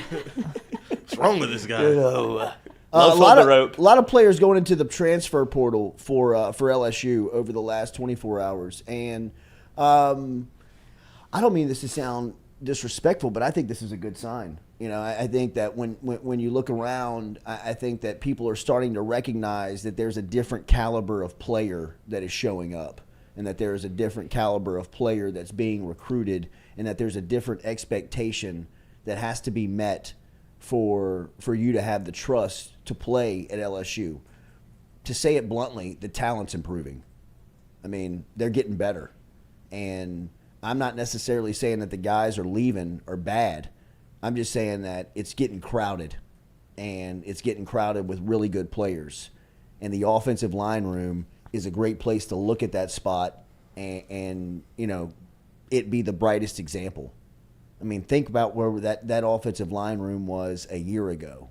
Oof. I mean, you had a transfer from Harvard as your center. You had guys that were out of position. You had zero depth. The first thing Brian Kelly had to do when he got the job was get into the transfer portal and make sure and get offensive linemen, or you're not going to be able to field a team in 2022. And when got guys like Tremont Shorts, Miles Frazier, I mean, they went and started to turn over rocks inside the transfer portal of guys that they could get back. Obviously, they had guys in the program like Anthony Bradford and Charles Turner and guys that had played Cam Wire meaningful snaps, but they needed a different style of player. Guys like Emory Jones and Will Campbell, who showed up in the first recruiting class. Fitzgerald West, who they absolutely love in that same recruiting class. Bo Bordelon, who's going to have a chance. Follow that up with a recruiting class that includes newly named 5-star offensive tackle Zalance Hurd out of Neville. The next best offensive lineman in this state, and Tyree Adams out of St. Aug. Guys like DJ Chester coming in, who, if you read the press on Chester and listen to people who are covering recruiting, he's as talented of a guy in this offensive class that you'll find. Meaning is that LSU is stacking classes back-to-back with high-end elite talent. I mean, guys that'll come in and play immediately. I would have the same expectation on Zalance Hurd that I have on Emory Jones and Will Campbell at this point, because I think that they're going to either play Hurd. I don't know what you do here. Do you play Hurd as the tackle and move Jones down to guard, or do you play Jones at tackle where he was just a freshman All-American and you make Zalance Hurd the interior guy? Either way, you're talking about two of the more athletic offensive linemen in the Southeastern Conference. I mean, Emory Jones was a standout basketball player, and if you turn on the film and watch Zalance Hurd play football, he looks a lot like Emory Jones out there. I mean, just great footwork, mean, strong, play until after the whistle. I mean, he's going to be a guy that's, in my opinion, for where LSU's offensive line is today, is going to be tough to keep off the field next year. I mean, you look and watch him play, he feels like Emory Jones and Will Campbell. I'm not expecting him to come in and be a freshman All-American, but I do expect him to come in and play. And I just, the way that offensive line room has been turned around in 1 year is kind of scary to think about what's coming for LSU. I mean, that's how you build consistent winning in football, right? Make sure that you're dominant on the lines of scrimmage. I mean, we've seen dominant football around Baton Rouge before. We know what it looks like. You've shown up to games where you already knew you had it won, because when you got off the bus, you had the bigger and stronger offensive and defensive linemen. And that's how you control a football game. It doesn't matter who's under center. Doesn't matter who's running the ball or who's catching it. If you can't get a snap and you're not protected or there's no holes to run through, it don't matter. It doesn't matter. And for LSU to get the depth, get the players, get the talent that, you know, is coming through this state, and nobody's leaving and everybody's going to the flagship, man, that's a good sign. We've seen this before, right? I mean, it's starting to feel like LSU had once had it built around here. Extreme elite depth on lines of scrimmage, and, you know, go get the skilled players in the state. You don't have to leave the football facility and travel very far to go get you a good 4-star defensive back or wide receiver. If you drive about 30 more miles, you go pick yourself up a running back. You know, I mean, you don't have to go far to get those guys. They're all over Louisiana, and they'll keep coming. I mean, it's a tree that keeps blooming. So, I mean, if they can corner the market on recruiting like they have on the lines of scrimmage, there's no reason why LSU shouldn't be a national contender year in, year out in year 3 by Brian Kelly's reign, right? I mean, think about every other coach that's come through here through the golden age in year 3 and what it's been to them, right? I mean, Nick Saban, championship. Les Miles, championship. Ed Ogeron, championship. Brian Kelly, I mean, trending. Looks like it's heading there in that direction. Yeah, right? Notre Dame fans are freaking out. Yeah, they always are. Yeah, that number one recruiting class doesn't look so number one anymore. Took a couple of hits, and everybody's like, "Oh, the standards." No wonder Brian Kelly left. I don't blame him at all. Like, yeah, look what he's doing at LSU. Stop telling me I can't have the kids that I recruited. They can't get into school. How frustrating that must be. It made them leave. Like, I mean, so you're the football coach, and you're tasked with building the roster and the football program into a winner. And you take to your admissions office the #1 recruiting class in the country on paper. On paper. This says that I cannot do my job any better. That I've got you the #1 recruiting class in the country. And they redline 4 of them. Yeah. I'm out. See y'all. I mean, like, I'm on the phone with my agent, and I'm telling him, get me the Mississippi State job today. Bro, get me out of here. Hurry Like, up. get me the hell out of here now. I'll go coach at FAU. I mean, people wonder why Brian Kelly ran out of patience in South Bend, why he felt like he hit the wall, and really and truly how he got to the point he did has to be proof. I mean, I still have Notre Dame people in my mentions, and I see them. This is what you're going to get with Kelly talking about the last 2 weeks of the season. What about the first 9 weeks of the season? Don't you get that too? He was undefeated. Yeah, I mean, like, it's amazing to see the Notre Dame crowd how fast they forgot what they had. You know, I mean, like what this guy was winning with a hand tied behind his back. I mean, he was recruiting Denver Harris in high school. You know what I mean? But when it came down to it, Denver Harris wasn't going to Notre Dame to play football. Come You know to what I mean? South Like, Bend for a weekend. He wasn't. No. He wasn't Cold going. as hell. He wasn't going to Indiana to play football. He's from Houston, and they were worried about him in College Station. We'll take you to Mass. I mean, Yeah, you gotta go to church and live with your roommate for 3 years. and now, What are you, nerds? man, Y'all better be best friends. I hate this guy. Gotta be Notre living- Dame's about to start losing 5 stars. Like, I mean, Gotta be people, living with the kicker over here. Yeah. they're about to start fleeing that place, man. I mean, imagine having Harold Perkins in the class and him getting redlined. Oh my god! And then you see him play, and you're like, We almost had I'd turn it in. report your own stat, report your own, like, I mean, Board of Regents to the Board of Regents. Like, y'all are doing, y'all. No, like, I would turn in my letter of resignation. Yeah. I mean, I would be. What do you want me to do? So I mean, you hired me as the football coach, but you don't want me to improve the football team? And what's more important to Notre Dame I than mean, football? right. Like, I guess their image, like their reputation, Yeah, is but the I only mean, thing like, they what they're are you stepping on their own protecting dick. by not allowing the linebacker in? The integrity Of So what? it's the of the integrity school. of the university. I mean, they think it's the church. They're like, oh, sinner. I can go to confession. Not here. Heathen. Randy Moss almost went to Notre Dame. I mean, did go that's to Notre Dame. that's yeah. He did go to Got kicked out quick. Yeah, though. quick. They were like, Oh. this ain't for the brand. Randy. Come here.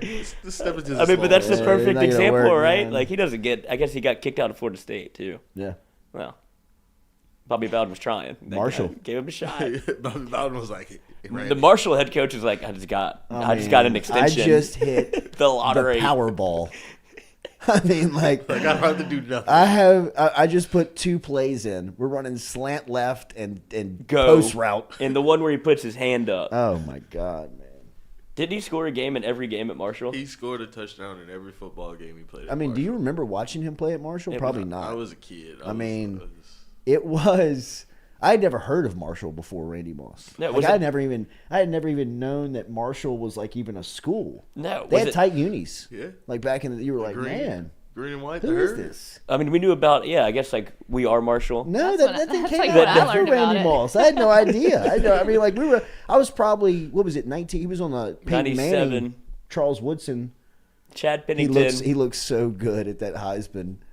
He Like looked you got Peyton Manning sitting there looking like a polo ad. Yeah, he You know looks what I like, mean? This Looks is for like, the number one it pick. looks like a typical Newman graduate, from New Orleans. Got everything polo on. I have the perfect outfit. Charles Woodson sitting there, looking like the prospect. Right. You know what I mean? Like, looks like the dog. I mean, if it, you'd be like, who's that? Uh-huh. Then you get to Randy Moss, bro. He's got dreads. He's got Oakley His sunglasses on. He looks so I'm high right great. now. I'm just high. He looks like he's like, I can't believe I have Who to was go the to the fourth guy? Was there a fourth? I think it's just the 3. Is Isn't it there a just them picture? three? No, it's Ryan Leaf. Oh. Oh, wow. Good for Ryan Leaf. Good picture. Look at I mean, Randy is like, I don't want to be Look here. at Ryan Leaf. He looks like a banker. Ryan Leaf looks like he. I mean, looks, they all do. Ryan Leaf looks like he I was is about angry. to say, at- Ryan Leaf looks like he looks pilled out. Yeah. He looks like he had to Hotels, go to the jeez. bathroom. Yeah, and the neck is awful big. Suits are horrible. They are, right? So 90s. Randy Moss was incredible to watch in college, though. Wasn't it Chad Pennington as quarterback? Chad Pennington. I mean, probably the worst matchup you could have because Chad couldn't throw it. Well, he would just throw it as like, far off as he of could. the line of scrimmage. Yeah, I mean, Randy would catch it and go like 15, 20 yards down the field.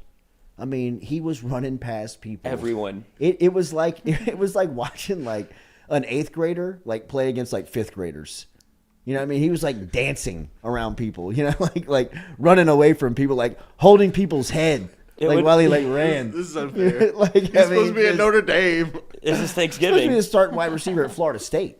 I mean, during that time period, Florida State's like ripping off national championships. What didn't like? That's like Peter Warwick. Didn't was on Bobby those Bowden teams. tell him like he'd wait for him while Yes. he was in jail? I mean, he tried to love change. you. He tried to change the rules for Randy Moss. I mean, like He has to come here. Randy Moss was the ultimate Florida State recruit at that time. Yeah. I mean, Or Miami. to get thrown off of Florida State's team during that time period, you had to do some shit. That's man. what I'm saying. But Bobby can't protect you. Like you had to do. That's like Tyrann Mathieu. That is the equivalent of Tyrann Mathieu getting thrown off of LSU's team. Damn. I mean, there is nothing. Yeah, there's almost a script you couldn't write that would make sense where you're gonna throw him off the team. Kicking Randy. Like, coach, like he's a contract extension. He's Like, a what do you national mean? championship. What do you mean? Like you're gonna throw him off the team? This guy, I mean, he's job security for you. Was that like mid 90s? Yeah. Yeah. It's like 95. Bobby Bowden went to the Yeah. like dean's office and was like, "Yeah, we're gonna have to kick Randy out of school." And he was like, "Bro, you serious? You sure? Yeah. Like, He you said, sure you want to do this?" well, he was on probation for a previous arrest that he got caught smoking weed again. I mean, And like, Randy was just both like, of them, Tyrann Mathieu and Randy Moss. In today's world, they would have never been thrown off the team. No. Ever thrown off the team. But you know, the world that we lived in at that time looked at marijuana as the if it's devil. I mean, it's like Yeah. LSD. Devil's I mean, lettuce. it's like Yeah, like it would kill you. it, people it was thought. crazy. You're gonna smoke crack. This is your next. brain on yeah, drugs. this is your brain. Every Yeah, it's Friday. fucking awesome. I'm hungry. I am hungry. Thank you. A little tired. Gave me a little idea. Why'd they do that? I I mean, don't- that stigma is still there for like boomers. Like they just don't get it. Oh yeah, for sure. That's, I mean, they're losing now, Blew though. it. I know, mean, they're really They've blew lost it. the there's war about on to be one, drugs. there's about to be one on every corner. I know, but it's taking too long. Hunter Hall, sorry I know about it. Like Jordy never heard of the plane crash. I heard about the plane crash. I didn't know about the plane crash until like after I Until knew Matthew about Randy McConaughey Moss. told though. me. Right. Like I didn't. Same, I I didn't know knew. until the movie. I knew Randy Moss before I knew the plane crash. That's how good Randy You know? Moss was. I'm sorry, I didn't know that. I didn't Yeah, know that. same. Remember Daily, we are brought to you by Damn it. Barker Brothers Plumbing and Works. Speaking of BBW, Barker Brothers Plumbing and Works. Get in touch with them. Number one and the number two business. Remember to get in touch with Jude Barker. You can dial him up, 225-776-2431. Mention the show. Save 15%, 225-776-2431. Get in touch with Barker Brothers Plumbing and Works, proud supporter here of the Jordy Culotta Show. Remember, we're going to talk to Zach Ewing coming up here at 8:30. Ewing, of course, from The Advocate. We'll talk a weekend full of lines, some NBA action, some NFL action, Saints back in action here coming up this weekend. So make sure and stick around as we will talk to Ewing coming up here in a couple of minutes. Christmas parties? Is this Christmas party weekend? I have one tonight. Really? Yeah. This is Christmas party season. This It Christmas is. I have party one season. Sunday Yeah, Really? now through in Christmas. Lafayette. That's it. Oh. Nighttime's over. You have one in Lafayette tonight? No, on Sunday. Oh. Oh, wow. But it's Sunday. during the day. It's a Sunday. little Saints game, gift Oh. exchange, and then I'll make it back. Saints game. At least in my head. Yeah. That's how Probably- you see it, huh? Probably gonna wake up at 4 a.m. and drive in. Right. Oh, shit. Ah, What time is it? I'm in the wrong city. Oh my god. Christmas parties can be dangerous for sure. Yeah, they They're can. dangerous. I've never really been to like a work Christmas party. I've never had like a real job. Yeah, sure. Like we hosted one, I guess at KP's we would do that, but I was never like after work party. Oh yeah. We didn't do that at Guarantee, did we? No. I don't think I was Office in. Christmas party? Yeah, we what I did, was but gonna say, they we were should very have a- squarey. Oh really? You We know, should I have mean, an I don't think office they. I don't think party. they allowed people to like, you know, like Don't get beat loose. the ass. Yeah, don't get too loose. Yeah, right. Make it 2 hours in the middle of the day. I think HR I did people walk dance into on one the and I walked tables. right out. I was like, it was Yeah. like a morgue. They Yeah, didn't even right, have right, music right. playing. Yeah, intentionally, I think. Yeah. Drink that eggnog. A lot of Shut up. a lot of khaki. But I mean, it can get weird when Please. you have like a It can crazy get. office Christmas party. It can get Who you weird. I work mean, it with. can be the source of some issues. Yes, Look it at can. is it Good Morning America that has? Who are the two I hosts guess that? that kind of thing. Yeah, Yeah. I didn't know them until that story. Me came either. out. Me either. I didn't know anything about those Didn't people. know who Me that either. was. I And didn't why know is they it were. such a big freaking deal? I don't know. Hey, I don't know. Because The they work way- together. The ways Well, I that know, the but ways who are they? I don't know. I don't know either. That's I mean, But whether they are two Desk mates. desk anchors. Yeah, for the Good third Morning hour. America. So who watches And I don't, the I don't third think hour? I don't know if it's the third hour on television. I think it's like the digital. Like I think Oh, it's like really? WFB Plus. yeah, I think it's yeah. I Culotta really- show. I really do. It's like us. I mean, like it's like thought it was the it's third like hour. our platform. You know, like it's like people that like are.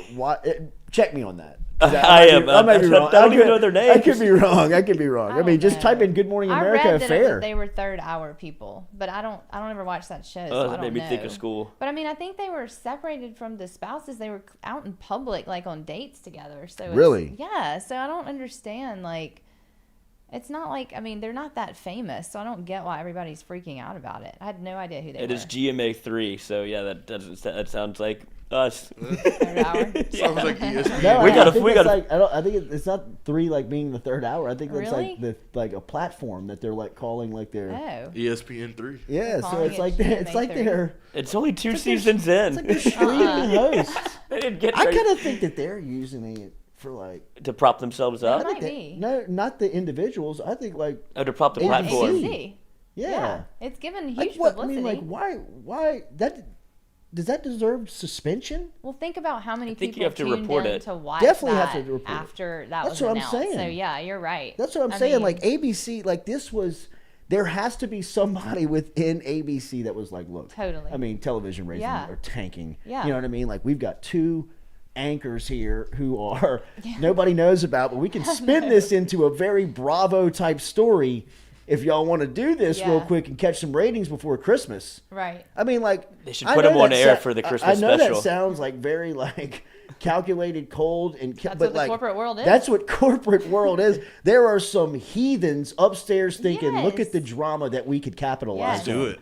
You know what I Yeah. mean? Like, Are y'all in? let's put this in the public. Let's suspend them. Yeah. But let's not suspend them until a couple of shows after we make the Well, yeah, announcement. they're the last show. Yeah, they were man. both I mean, like, what if a you week, look at the huh? timeline on this thing, I you're know. like, who's getting greased here? You're right. You know what I mean? Like, Make who's them in kiss on this live. thing? Yeah, The first exactly. thing out of suspension, they're like walking to their car holding hands Exactly. together. You know, like Exactly. the tabloids get pictures of A it. little like, butt Yeah. grab. It does Okay. seem. Do it I seems really very care staged. about this? No. Not at all. You know, I don't care about this. No. But I I keep mean, who these seeing it. people are. Yes, I it's kinda in my think feed about the like way crazy. that, like, and I don't want to get in the weeds on this, but I mean, like, the way that this story, these types of stories have been covered over the last 6 months is very alarming. Yeah. Like, Ime Udoka, the head Yeah. coach with the Boston Celtics. Yeah. I mean, I don't know if you've seen this, but, like, his wife came out the other day and was asked, like, what that was like for her to go through that publicly, and her response, and we all know her. This is Lori. Neil Long, right? I think it's Neil Long. Golly, look up. What's her name? She's Neil Long. Yeah. Neil Long? Yeah, Neil Long. Thank you. Good job, Stewie. Good pull job, there. Ron. Good job, Bingo. everybody. Neil Long was asked about it, and her response, I'm telling you, it's heartbreaking. It is legitimately heartbreaking how she claims that, like, she sideswiped, she has no idea, and then it's playing out in the public. Yeah, that's awful. Like, they have a 10-year-old kid. And look, I know when you are a public figure and someone like the Boston Celtics head coach, you sign up for public exposure, but not this stuff. Right.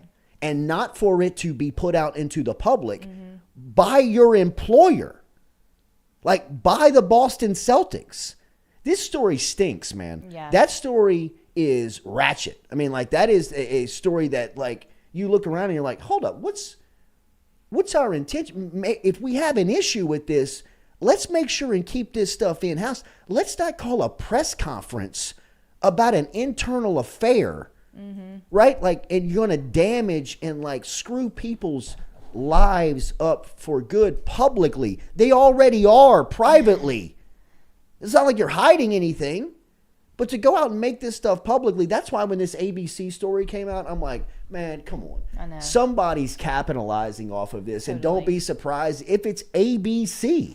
You know what I mean? Like if it's actually the employer that's like, unless they're doing it on the desks, I know. unless they're doing it in the hallway, unless they're doing it on Lucky at the mid-court. They're a distraction for the entire workplace. We have to make a public statement about this. If there's an internal problem, then handle it internally. I'm not telling you how to handle your policy and procedure, and I know all of that stuff is policy and procedure about in-house, in-workplace relationships, how they need to be announced, how they need to be, handled. But the way that not to handle it, in my opinion, is to call a press conference, like the Celtics did, or like putting out a statement like ABC did. Like, in the grand scheme of it, I don't care. No. Why do I people don't care? I don't care about that. In fact, after watching Nia Long speak the other day, I'm heartbroken. Mm-hmm. I really am. I mean, like, it's like, why did she have to go through that? Why did her and her son have to watch that thing play out publicly? Because people are gross, is and they love heartbreaking to watch, man. Yeah. I'm telling you, it's just where we are journalistically. And look, by no means have I ever called myself a journalist, but I mean, journalistically, what we're covering and what They've been in a relationship since 2010. Yeah. Wait, who? Yeah, Nia Long and Adoke. Oh, Yeah. yeah. So this wasn't a case of Dude, they got a kid. You know what I mean? Like they have it's from a previous relationship. No. They have a kid And together. they have a kid together? And they have a kid Oh, together. they do? I thought it was just Yes. her kid. Okay. I mean, But it's just because she works there? She works for the Celtics? I guess. I mean, just fire her and then date her again, right? Like, I think Udoka's good. If it's going to be this much of a fuss, it's like, oh, we'll just take 10-year-old kid going to school with what is just being. Think about what was hitting down here in Baton Rouge. I mean, that thing hit down here in Baton Rouge. I mean, I remember reading and looking at that story and looking at that press conference being like, holy hell, what the hell is going on? Imagine being in the streets of Boston during that time, or even still. I mean, that thing's still crashing in Boston. There was a lot of things to look back on from media studies, from stories over the last 6 months, particularly those two, of how not to handle public relations, how not to handle, that would be considered, I guess, internally in a corporation, some type of like emergency type public relations that need to be done. That stuff's internal, man. The public, at the grand scheme of it, first off, it's none of their business. Second off, they don't care. No. You know what I mean? Like, nobody cares, other than the fact now that you know that Nia Long, her family, have been just stretched through this thing, drug across this thing. I mean, it's an interview with Stephen A. Smith, and he walks up on Nia Long and just straight up asks her. I mean, she like takes a step back, kind of like, oh shit, you gonna hit me with that? You know, but then she kind of like regathers herself, takes a deep breath, and unloads of just like what it's been like. And man, that is way beyond cruel to put somebody through that publicly when privately they're having their life ripped apart. That's what everybody wants. Dirty laundry. There's a song about It's it. crazy, man. It's crazy. Oh, I see what happened. Never mind. I thought she was working he cheated on her. Ime Aduke? Mm-hmm. Nia Long was his partner. Yeah. Yeah. And it was his mother of his child. Yeah. And he got caught up in an in-work relationship. Yeah. I thought they were working together at the Boston building. Celtics. Yeah. Called a press conference and like they deemed it and improper use of like, hold on, let me see what they said. Power? Yeah, it was something violation of like the franchise, like internal franchise. So it's like a Celtics thing. They're like, it's more pride in Boston Celtics than anything that was suspending worthy. You know, it was like we're trying to protect our franchise. Protect your franchise with a with press the image. I know, the image bringing of the more franchise, drama. right? I mean, like that stupid. is the dumbest public relations strat. I mean, Yeah. like I have had a front row seat at LSU at some idiotic public relations, Violated franchise policies. That's what they deemed it as. It's and that may ridiculous. be the dumbest public. I'm not coming. I'm just saying. No, Like, I agree. That is unreal. Yeah. Like that is amazing. I mean, I saw some stuff with Les Miles, F. King Alexander, and Joe Oliva that were absolutely laughable. You know what I mean? Like that Texas A&M press conference when Oliva had to go to the podium and say that Les Miles was still the coach after he had flubbed up all. I mean, like it was a PR disaster. Just like playing out in front of your face. I mean, it was just like people were like, I can't believe I'm watching this. that response right there is more. That's the dumbest thing I've ever heard. I mean, like that's the Boston Celtics. Yeah, the Boston it is Celtics. That's what they're saying to themselves. They could be argued as the most valuable sports franchises in the world. Yeah. I mean, like they're probably in that discussion. Dallas Cowboys, Yeah, some of those absolutely. soccer franchises. You know, I mean, Manchester United, Yeah. stuff like that. New York Yankees, Boston Celtics, LA Lakers, and you got people at the top making those decisions. I mean, those It's are scary. $1 billion bottom line. Like that'll change your bottom line type decisions. Yeah. Like board calling, who the hell decided to Decided that. make that announcement? And now you have Bobby Petrino going to UNLV, so you can get Offensive coordinator, though, right? Yeah. But I'm just saying that he's done some stuff. Oh, he's not going to A&M. No, he's not going to A&M. A&M has 25 players in the portal, according No to the way chat. Jimbo swung and missed on Bobby Petrino. I could see There's- them getting together, not Not clicking. jiving. I can see Bobby Petrino saying, I don't believe you. Yeah, I don't believe You're gonna that give you're me- going to relinquish these play call duties and allow me to do it. Because when it comes third down at LSU and it's in the third quarter, hey, Bobby, look, I'm going to take this series real quick from you, buddy. Why don't we go play for play? Yeah, right. Like, hey, Bobby, I got it, baby. Take this one off.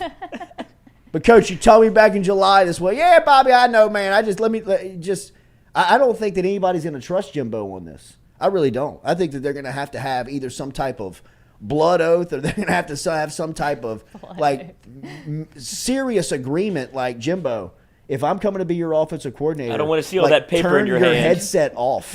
I don't want to hear from you during the game. Dumbest man alive.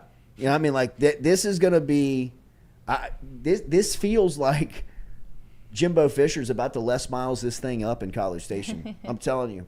I mean, remember the summer of 2016 when Les Miles was pretty much had his back up against the wall and they were telling him, you've got to change the offense. You have to change the offense, man. You got to change the offense or you're going to be in trouble. You better change the offense. And it he wasn't- stuck with Cam Cameron and said that Cam Cameron can change it. He believes that Cam can change the offense. And on the first play of the season in 2016, he ran a hurt Leonard Fournette off of a toss dive into a brick wall of Wisconsin defenders at Lambeau Field. All the while looking up at the box at Lambeau at Joe Oliva, who I'm sure was looking down at him, trying to fight through the glass to fight that goofy bastard. Because he had been duped by Miles for another year of watching this grass grow. You know, watching the paint dry. Wisconsin has 10 in the box. They have 10 in the box. They have 10 in the box. Yeah. I mean, we're going to run it. They didn't score an offensive touchdown that No, day. Tre'Davious White still the one that scored. Trey White. I mean, he did change the play. I ran it left instead of right. A new offense, coach. I Change mean, the play. that feels like what Jimbo's doing in College Station. It feels like I'll change. Yeah, I'll change it. Don't get out my business. Yeah, You saw I'll Les make Miles' sure. offense against LSU, It pretty was. much. It was. Just I mean, straight up run it. Some of his explanations in press conferences when pressed on he had one against Auburn after the game where his offense just melted. His offense it ran for it didn't exist. It was hard to watch from a football standpoint. If you looked at Texas A&M and were like, what is going on? I mean, like what has happened? This guy was an offensive mastermind at one point, and now looks as if he doesn't even know how to line his offensive group up. And he got to the podium after, and one of the Texas A&M writers was like, was that enough for you to finally admit that there needs to be change? Like, kind of like pressed him on a question like, have you seen enough? And, he kind of like, and I know you can't come out and say, we're terrible, we got to change everything. Or maybe you can when you got $90 million due to you. But he came out and pretty much expressed that there wasn't an issue, that everything's like, you're right there, you're fixable, you know what I mean? Like, it was like, it was very Les Miles, to the point of, you don't see what the whole world sees, man. You don't understand what everybody else is talking about. You don't get and see that this thing is a sunk ship and that you got to get somebody else in here to revive this thing, because you ain't it, man. And if you still think that there aren't those many issues, or you're right there, like, oh man, this is about to be a 5-year stretch for A&M of just trying to figure it out. And I'm not making fun. I'm really not. I thought Texas A&M would have had an offensive coordinator by now, really and truly. Is it Lincoln Riley's brother? Garrett? No, that's TCU's offense. I know, that's what I'm saying. Why would you leave? He's not going to leave TCU for that. I mean, I can, and look, TCU can match every penny that Texas A&M throws at him. And his deal over there is already pretty sweet. And you got a Heisman Trophy finalist. You got wide receivers dripping off trees. You got a playoff team with no pressure, zero pressure. None. And if you're Garrett Riley, your stock is never as high as it is now. All you can do by going back to TCU and calling plays is get your stock hotter. If you change and go to Texas A&M and go play and go call plays for potentially a meddler in Jimbo Fisher, who tells you, Garrett, I've seen you, I love your work, I promise you, whatever you bring to A&M, I'm going to just sit there shotgun with you, and you can call every single play. And even Garrett Riley has to be thinking deep down, like, this old man ain't going to let me fly the plane. He's not going to. When it gets down to it, and we are, second half, third down, Alabama's at Kyle Field, and he feels like he's got one play that's going to work, like, let me just call this series. Oh, yeah, let me be a 3rd and 3 whenever it's like, okay. And then it falls on its face, and now Garrett Riley's, whose stock is, it could be a career ender, soaring, is now gone back to just kind of simmering and a name again. I don't know why Garrett Riley would take that job. That's, to me, you have to go find, if you're Jimbo Fisher, if you're at this point, you got to go find somebody that's kind of young. I don't understand why he wouldn't go get. I love how some of these group of 5 head coaches are jumping. You saw him, like Hugh Freeze hired a head coach of a group of 5 to be his OC.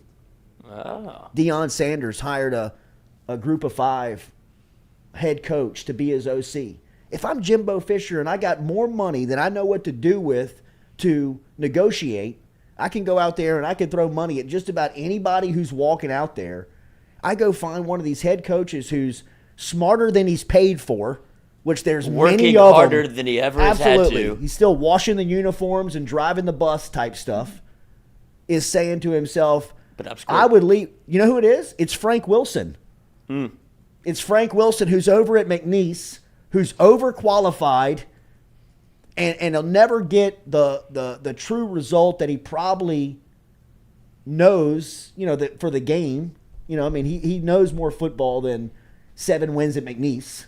After 2 hurricanes and he was on academic probation. Absolutely. And, hey, Frank, here's the deal, man. Come back home. Why don't you just make $1 million a year, be the associate head coach at LSU, and just do what you do? Just go recruit and get running backs ready for the league and help LSU create this message and this identity of who they are. The fact that Frank Wilson is the lead recruiter for LSU, that he's from the state and has been there now for a decade combined, it's a perfect fit. Mm-hmm. It's a perfect fit. And there's more Frank Wilsons out there that fit. Like if I'm Mario Cristobal at Miami, I'm going to find somebody that has Florida ties, that's a group of 5 head coach that I can bring in and say, hey, man, leave that $225,000 a year job at FAU, wherever it is, and come make $750 or $800 down here in South Beach. And do a quarter of the work. Do what you do, man. Like you just sprint.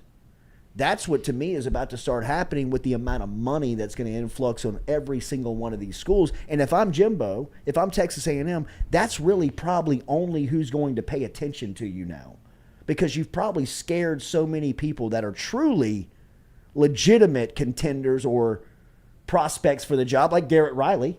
Why would Garrett Riley really want to go to Texas A&M? I can make more money here at TCU. I got just the amount of players that are coming through here. I got an opportunity to do whatever I want. You know what I mean? Sonny Dykes has told me, like, hey, Garrett, this is your deal, bro. And I'm learning from Sonny Dykes. Absolutely. Absolutely. So I think, he's in a spot. I mean, if he's talking to Bobby Petrino, if he was talking to Bobby, if I was a booster, if I was somebody involved, I'd be like, Jimbo, man, you don't get it. Don't put gasoline on this fire. You don't get it, man. If you bring Bobby Petrino in here. He has a neck brace still on. He's still got that hat. I mean, forget the PR part of it. It's the fact that, how old is Petrino? I was about to say, is he older than Jimbo? And that's what. I mean, is he 70? Yeah, for sure, right? He has to be. I mean, I don't want to say he's Saban's age. He's 61. No, he's not. He's 61. Yeah, he just looks like shit. He's 61? He's been through a lot. And Saban's 70? Yeah, Saban's 70, 71, I think. Saban's drinking kids' blood, though. Yeah, he blood oath. I don't know. Y'all saw the old man cuts on his face. He's aging. Somebody ran into him, though. I know, but that's an old man thing when you just immediately cut and start bleeding. Soft skin. It is soft skin. It is an old people thing. Yeah, it's he's cool. 71. Blood thinners. Yeah. Still drinking blood. Ashy. He's got to break a hip. Got this new hip. A&M's in a spot. Well, because everything that you said about him having to go younger is so true, because he can't go the opposite. That's right. That would be the LesMilesPlan.com if he wouldn't found his Cameron. If he would have hired Petrino as an LSU fan, you should have been like, thank God. Dumbass. We'll bring Les back for one game. Like, perfect. A&M's non-relevant again. And they're about to implode. I mean, they just... I don't know what it is about, like, the older guard coaches that are, that was what it was about Les, was that he was scared to hire young because he thought he was going to hire his replacement. I mean, he was so bad, he hired a defensive line coach that was his replacement. You know what I mean? Like, this guy just had a little touch of personality, had a little touch of getting out and talking to the public and, being able to work within the back and forth of the athletic administration, and they gave him the job. Talk to it. I mean, it wasn't as if he came in there with some plan that said knock their socks off. Contraire, mon frere. We gotta hire him. Yeah, I'll bring Lane Kiffin with me, and I'll bring Dave Aranda with me. Is what he was selling. Binder's empty.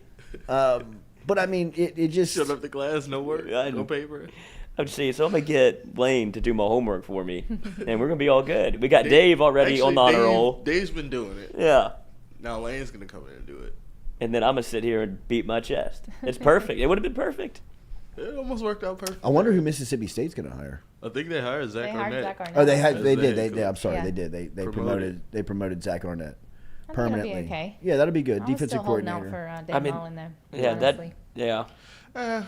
Dan, I think that's a tough spot, man. For that's what I was gonna say. Anybody coming in from the outside, that would have been just an awkward feeling around the bill. Like, we're just gonna handle this ourselves. Like, I'm an orphan now, so big brother, the biggest brother, takes care of the family. Yeah. No, and it's probably the only play at this point. Yeah, probably. Especially when you're in bowl preparation, teams on the field. It's only 36. I mean, what a spot for Arnett, though. Didn't LSU try to hire him? They did. They tried to hire him when they hired Aranda. he agreed to a 4-year deal. So we'll see. Didn't he interview him after Aranda left? Yeah, that's what I thought. Oh yes, that's right. To replace Aranda. Yeah, wasn't it like something that went wrong? Yeah, wasn't it pretty contentious? Yeah, I think it was. Now that you say that. It was 'cause something about. He likes to run a 3-man front. Uh-huh. A 4-man front. Fucking.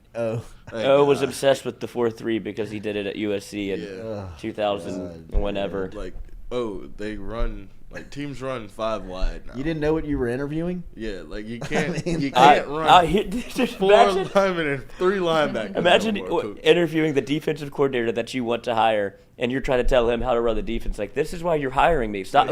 Don't involve yourself with this. He's bro. on the whiteboard drawing plays up. This is what we're gonna do.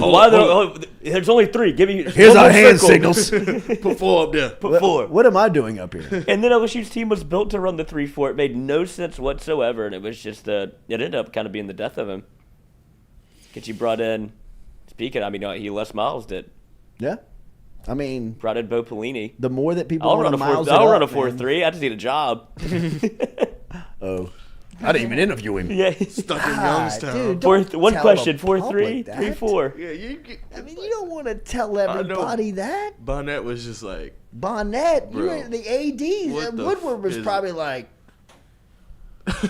fuck. I gotta go over there and save this place. This guy, man. I mean. He did. So what was it about Petrino in the interview process, or Pelini in the interview process? You like, I didn't even interview him. Huh? Like, what do you mean? Yeah, I didn't even talk to him. I didn't even talk to him. Call Derek. Derek told me to call him. I called him. You want to talk NIL? Talk to Derek. I mean, oh my God. Thank God. Thank you, Scott. Derek had the NIL collection. Yeah. He probably still has it. Lost. All right, make sure you hit that like button, share button, comment button. We're gonna get an announcement today here on Javion Toviano. At 11. Going to make his announcement at 11 a.m. this morning. Toviano is one of the top defensive backs in the country. He is a 5-star Under Armour All-American DB who is going to make his selection. Oh, wow. Hey, where's Ron at? Oh, he's been sitting outside. Can somebody go let... how long a minute, is it at 5 minutes. Oh, okay. 5? Yeah, not bad. Is Zach here? Yeah, he's here. He's still coming? He's Okay. here. Wow, I thought there was breaking news. I know, I did too. I was like, what did you just get? Who just texted you? No, but Toviano is going to announce this morning. We'll have a reaction for you coming up here and let you know where he goes. As remember, we were brought to you daily by Go Chevrolet. We'll be right back. We will talk picks with Zach Ewing of The Advocate. Come back with us. Jordy Culotta Show, driven and powered by Go Chevrolet.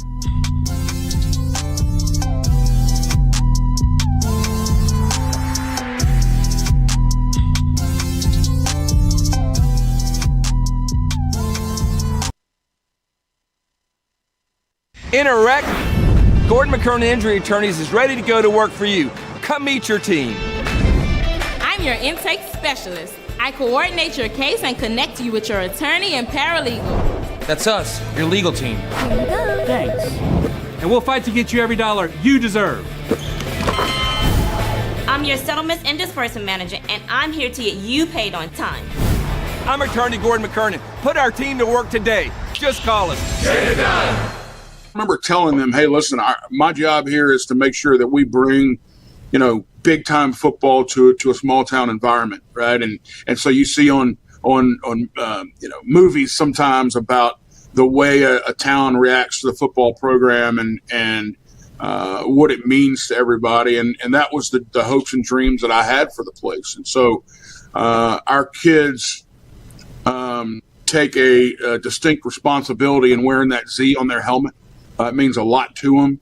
And then on the flip side of that, our community does a tremendous job of supporting our program, supporting the athletic department, supporting our school as a whole. And there's really a great relationship there that's a lot of fun to be a part of. Thank you for the access, man. Looking forward to tonight. We'll talk soon. Coach, wait, before you go, fix your hair again one more time. Look at him. Let's go a little bit here. Look at him. What do you think about that? Game day, what do you baby. think about that? Game day. Hell yeah. Yeah. I love it. I love it, man. Great to see you. Thank you. You too, guys. I appreciate it. Y'all have a great day. All right, man. There he is. There he is, my guy. David Brewerton checking in. What does Harold Perkins do for this defense? What does he allow you guys to do? Yeah, Perk, man, he's just so raw, man. Like, all he know how to do is make a play. But I love him. He brings a certain type of juice to the defense, and he's right alongside of me on the edge. He knows how to rush the edge. As a young guy, that's very valuable to the defense, being able to rush the edge. Making the quarterback step up. But yeah, they put him everywhere. Middle linebacker, outside rusher. Maybe sometimes he's going to be in a drop. So he's very versatile for our defense. Question in that game. You're listening to the Jordy Culotta Show live on YouTube. Catch it every day, 7 to 9 a.m., wherever you have internet access. My guy, the host of Mac and Cube. You said you wanted me to close it out. I listen to his pod every day on WJOX 94. I thought I was going to beat Charlie. I didn't. You were fantastic as always. Have a great call in Missouri. I'll see you soon, man. Thanks, man. Good Later. talking to you, Jordan. Always. There he is. Cole Cubelic, the absolute best. Don't overthink it, ABC. When you move to a primetime slot and the SEC is getting that billing, make this man the color commentator. He's the absolute best. Ooh, I mean, what a pro. What a pro.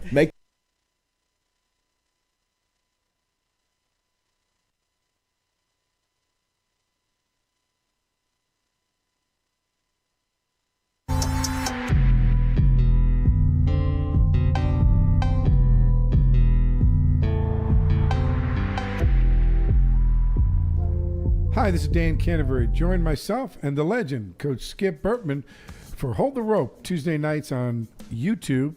You can go to @HoldTheRope, Skip and Cano. Skip, tell them what we do. We've got a lot of education. We've got some people that can tell you a lot about a lot of things. In the area of sports, we have a lot of entertainment. We got a lot of energy putting this in. I think you'll like it. So join us for Hold the Rope.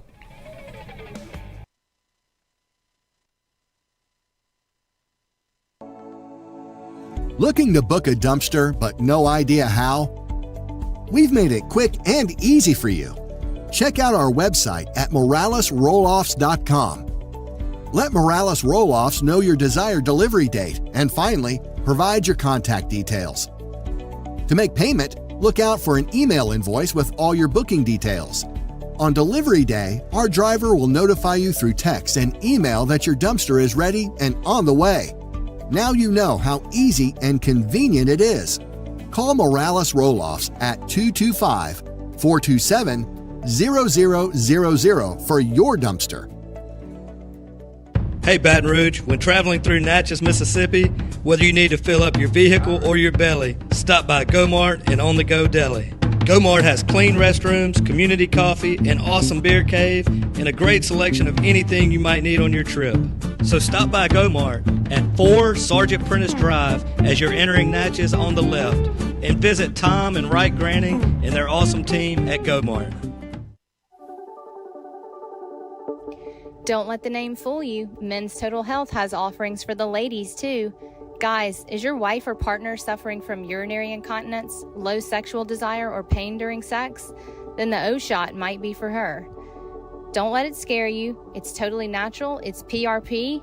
And Mike Roach and the crew at Men's Total Health will make you as comfortable as you can be. Contact me for more information, Katie at jordyculottashow.com, and I'm happy to tell you everything that Men's Total Health has to offer for the ladies.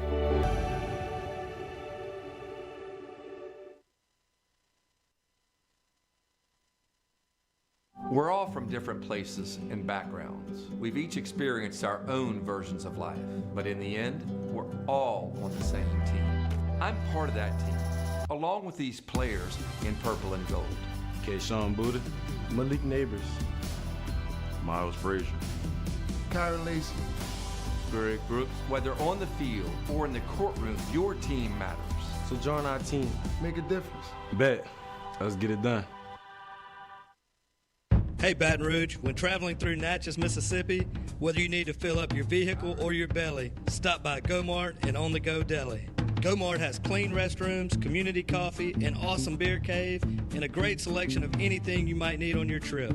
So stop by GoMart at 4 Sergeant Prentice Drive as you're entering Natchez on the left, and visit Tom and Wright Granning and their awesome team at GoMart. In a wreck, Gordon McKernan Injury Attorneys is ready to go to work for you. Come meet your team. I'm your intake specialist. I coordinate your case and connect you with your attorney and paralegal. That's us, your legal team. Thanks. And we'll fight to get you every dollar you deserve.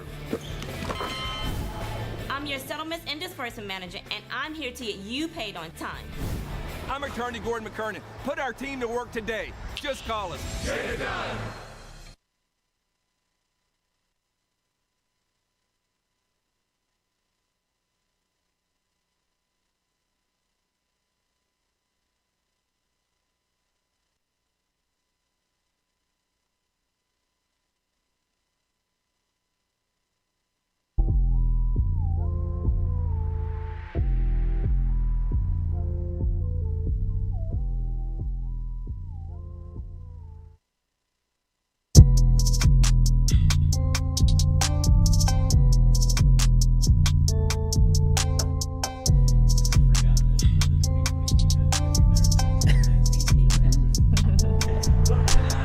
Before they ever played.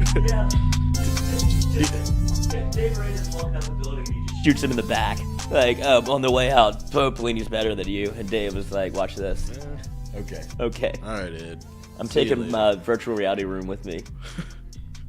I know what I was using it for. All right, welcome back here to the Jordy Culotta Show, driven and powered by Ghost Chevrolet. Make sure to hit Put that this like tape button, in. share button, comment button as we are closing out here on this Thursday. No Zach Ewing today. We'll talk to him next week. Y'all will talk to him next week. I'm hitting the road, man. Yeah, we will talk to him next That's right. Are y'all doing Thursday? No Friday show. Right? No Friday show. And Wednesday. no Monday show after What is that. the lineup? Is it all squared away? We have Jacques on Monday co-hosting with us. We have Kasky on Tuesday. We have Mikey on Wednesday. And then Thursday's our Christmas variety show.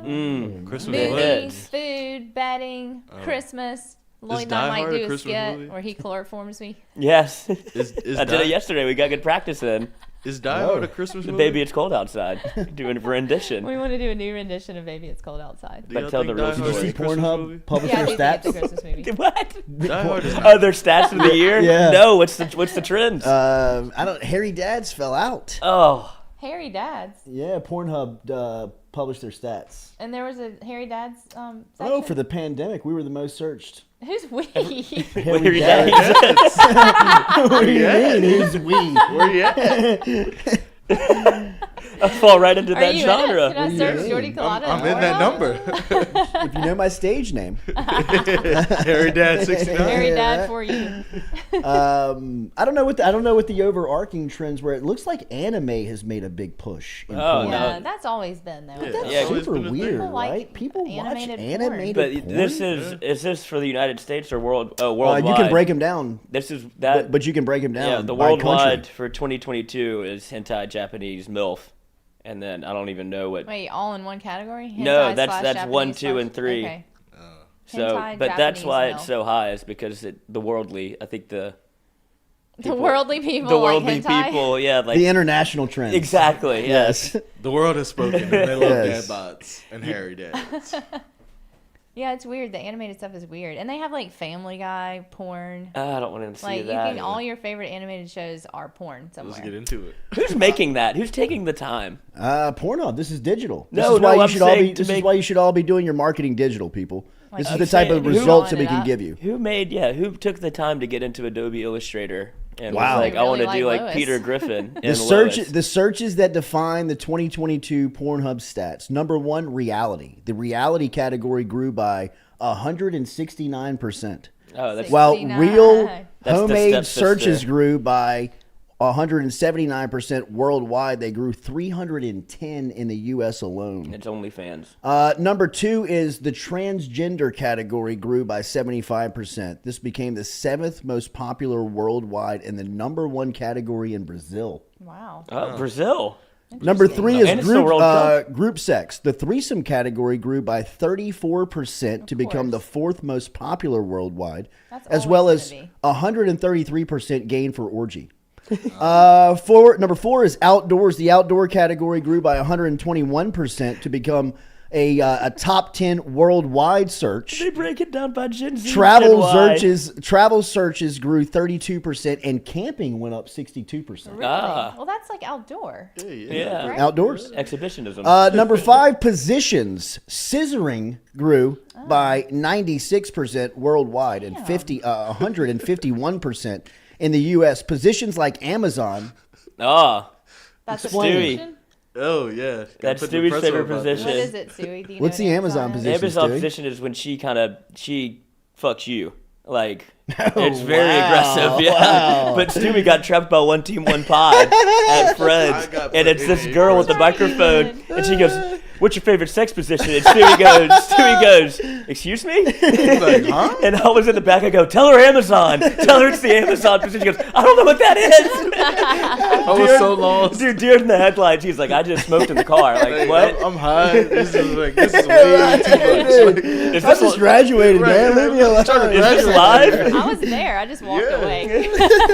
See, the secondhand embarrassment was there. It was. See, I came in and tried to save you. Positions like Amazon 69 and Cowgirl also increased. Okay. Number 69. six. Number That's still 6. increasing? The feet category grew 36% worldwide and plus 145% among female visitors. The feet Foot are job search grew by 24%. Job. A foot Dude, job? wait, so they broke it down into boomers. And your 7th most search that defined 2022 was femdom. Little BDSM. Searches for femdom grew 28%. Pegging was a top trend. Cuckold grew 18%. Wow, Lloyd, you love And that. bondage joined the world's top 20. Huh. Oh, I can look. see that. People like to be tied up. Yeah, that's the same thing like I've heard BDSM. The most searched term for 2022 on Pornhub was hentai. Yeah, that's like the anime. animation thing. Yeah. It's Asian. Just don't get it, animation. man. The boomers have a category here, and they're okay. So I'll do it Boomers for are on they, Pornhub? they did Gen Z 18 to 24, Gen Y 25 to 34, Gen X 35 to 54, Boomers 55 and up. Gen Z, their most searched was threesome and vertical video because they would have watched it on their phone. That's awesome. Which is awesome. Gen Y still into Asians.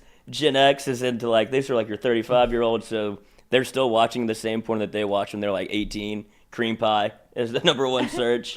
And boomers, the number one search is hand job. Oh my God, that's sad. That is so sad, man. Why do you want to watch a hand job? Because it's Like, all they can do. sad. It's all they can get. You go break a hip if you do more than that. Most searched movies and characters on Pornhub in 2022. Harley Quinn, number 1. Yes, the Star Wars, number 2. 365 days. Nerds. I want to fuck Yoda. Black Widow. Give him that little mouth. And Wonder Woman. Ooh, give me that head. That's femdom, I guess. I guess it would be, huh? Yeah, we're taking over. Most viewed categories by gender. Did we already do this? Men's favorite was Japanese. No, we didn't. Women's favorite was first lesbian. Yeah. Viewed more by women compared to men. Scissoring won this category plus 155%. Man, the ladies are loving the The scissors. ladies are back in the porn game. They They're are. starting to join the porn force. We got to up our numbers, boys. Get back to work, boys. Yeah, what are we Who doing? created this? You're good. Wow. This is incredible, dude. They do 2022 World Cup match traffic on Pornhub. It's probably down. The percent change in Pornhub traffic during each match when compared to an average day. The most traffic they had moved on this was Senegal versus the Netherlands, where it moved 43% on November 21st. I mean, look, this is real-time digital numbers. This is why you should be spending your advertising dollars on digital platforms Just right listen here. to follow the I mean, I porn. just gave you statistics down to countries and search items for their porn habits, people. Australia went up during the Think game. about what we could provide for you for the consumer. Australia's the only country that went up. I guess they were getting their ass kicked by France, and it's like, well, They were watch still. porn. I think they were still pandemic ridden. I think they were still locked up for a while. no, this is for the World Cup. Oh, okay. So okay. during the game, Australia is the only country that their numbers beefed up instead of like lost viewership. So I guess game must have been early over, and they're like, back to the porn. Back to the bathroom. Give me one thing that makes me happy, goddammit. I'll watch a hand job. Make me come. All right, thanks for everybody's interaction. Appreciate you being here. Like, share, follow. We'll be back with you tomorrow morning, giving you the real numbers on here. Everybody's talking about it. We give you what you want, people. Come back to us tomorrow morning. You want, clearly. 7 a.m. plus 155%. I hope you kids were listening. I'm back in school. Yeah.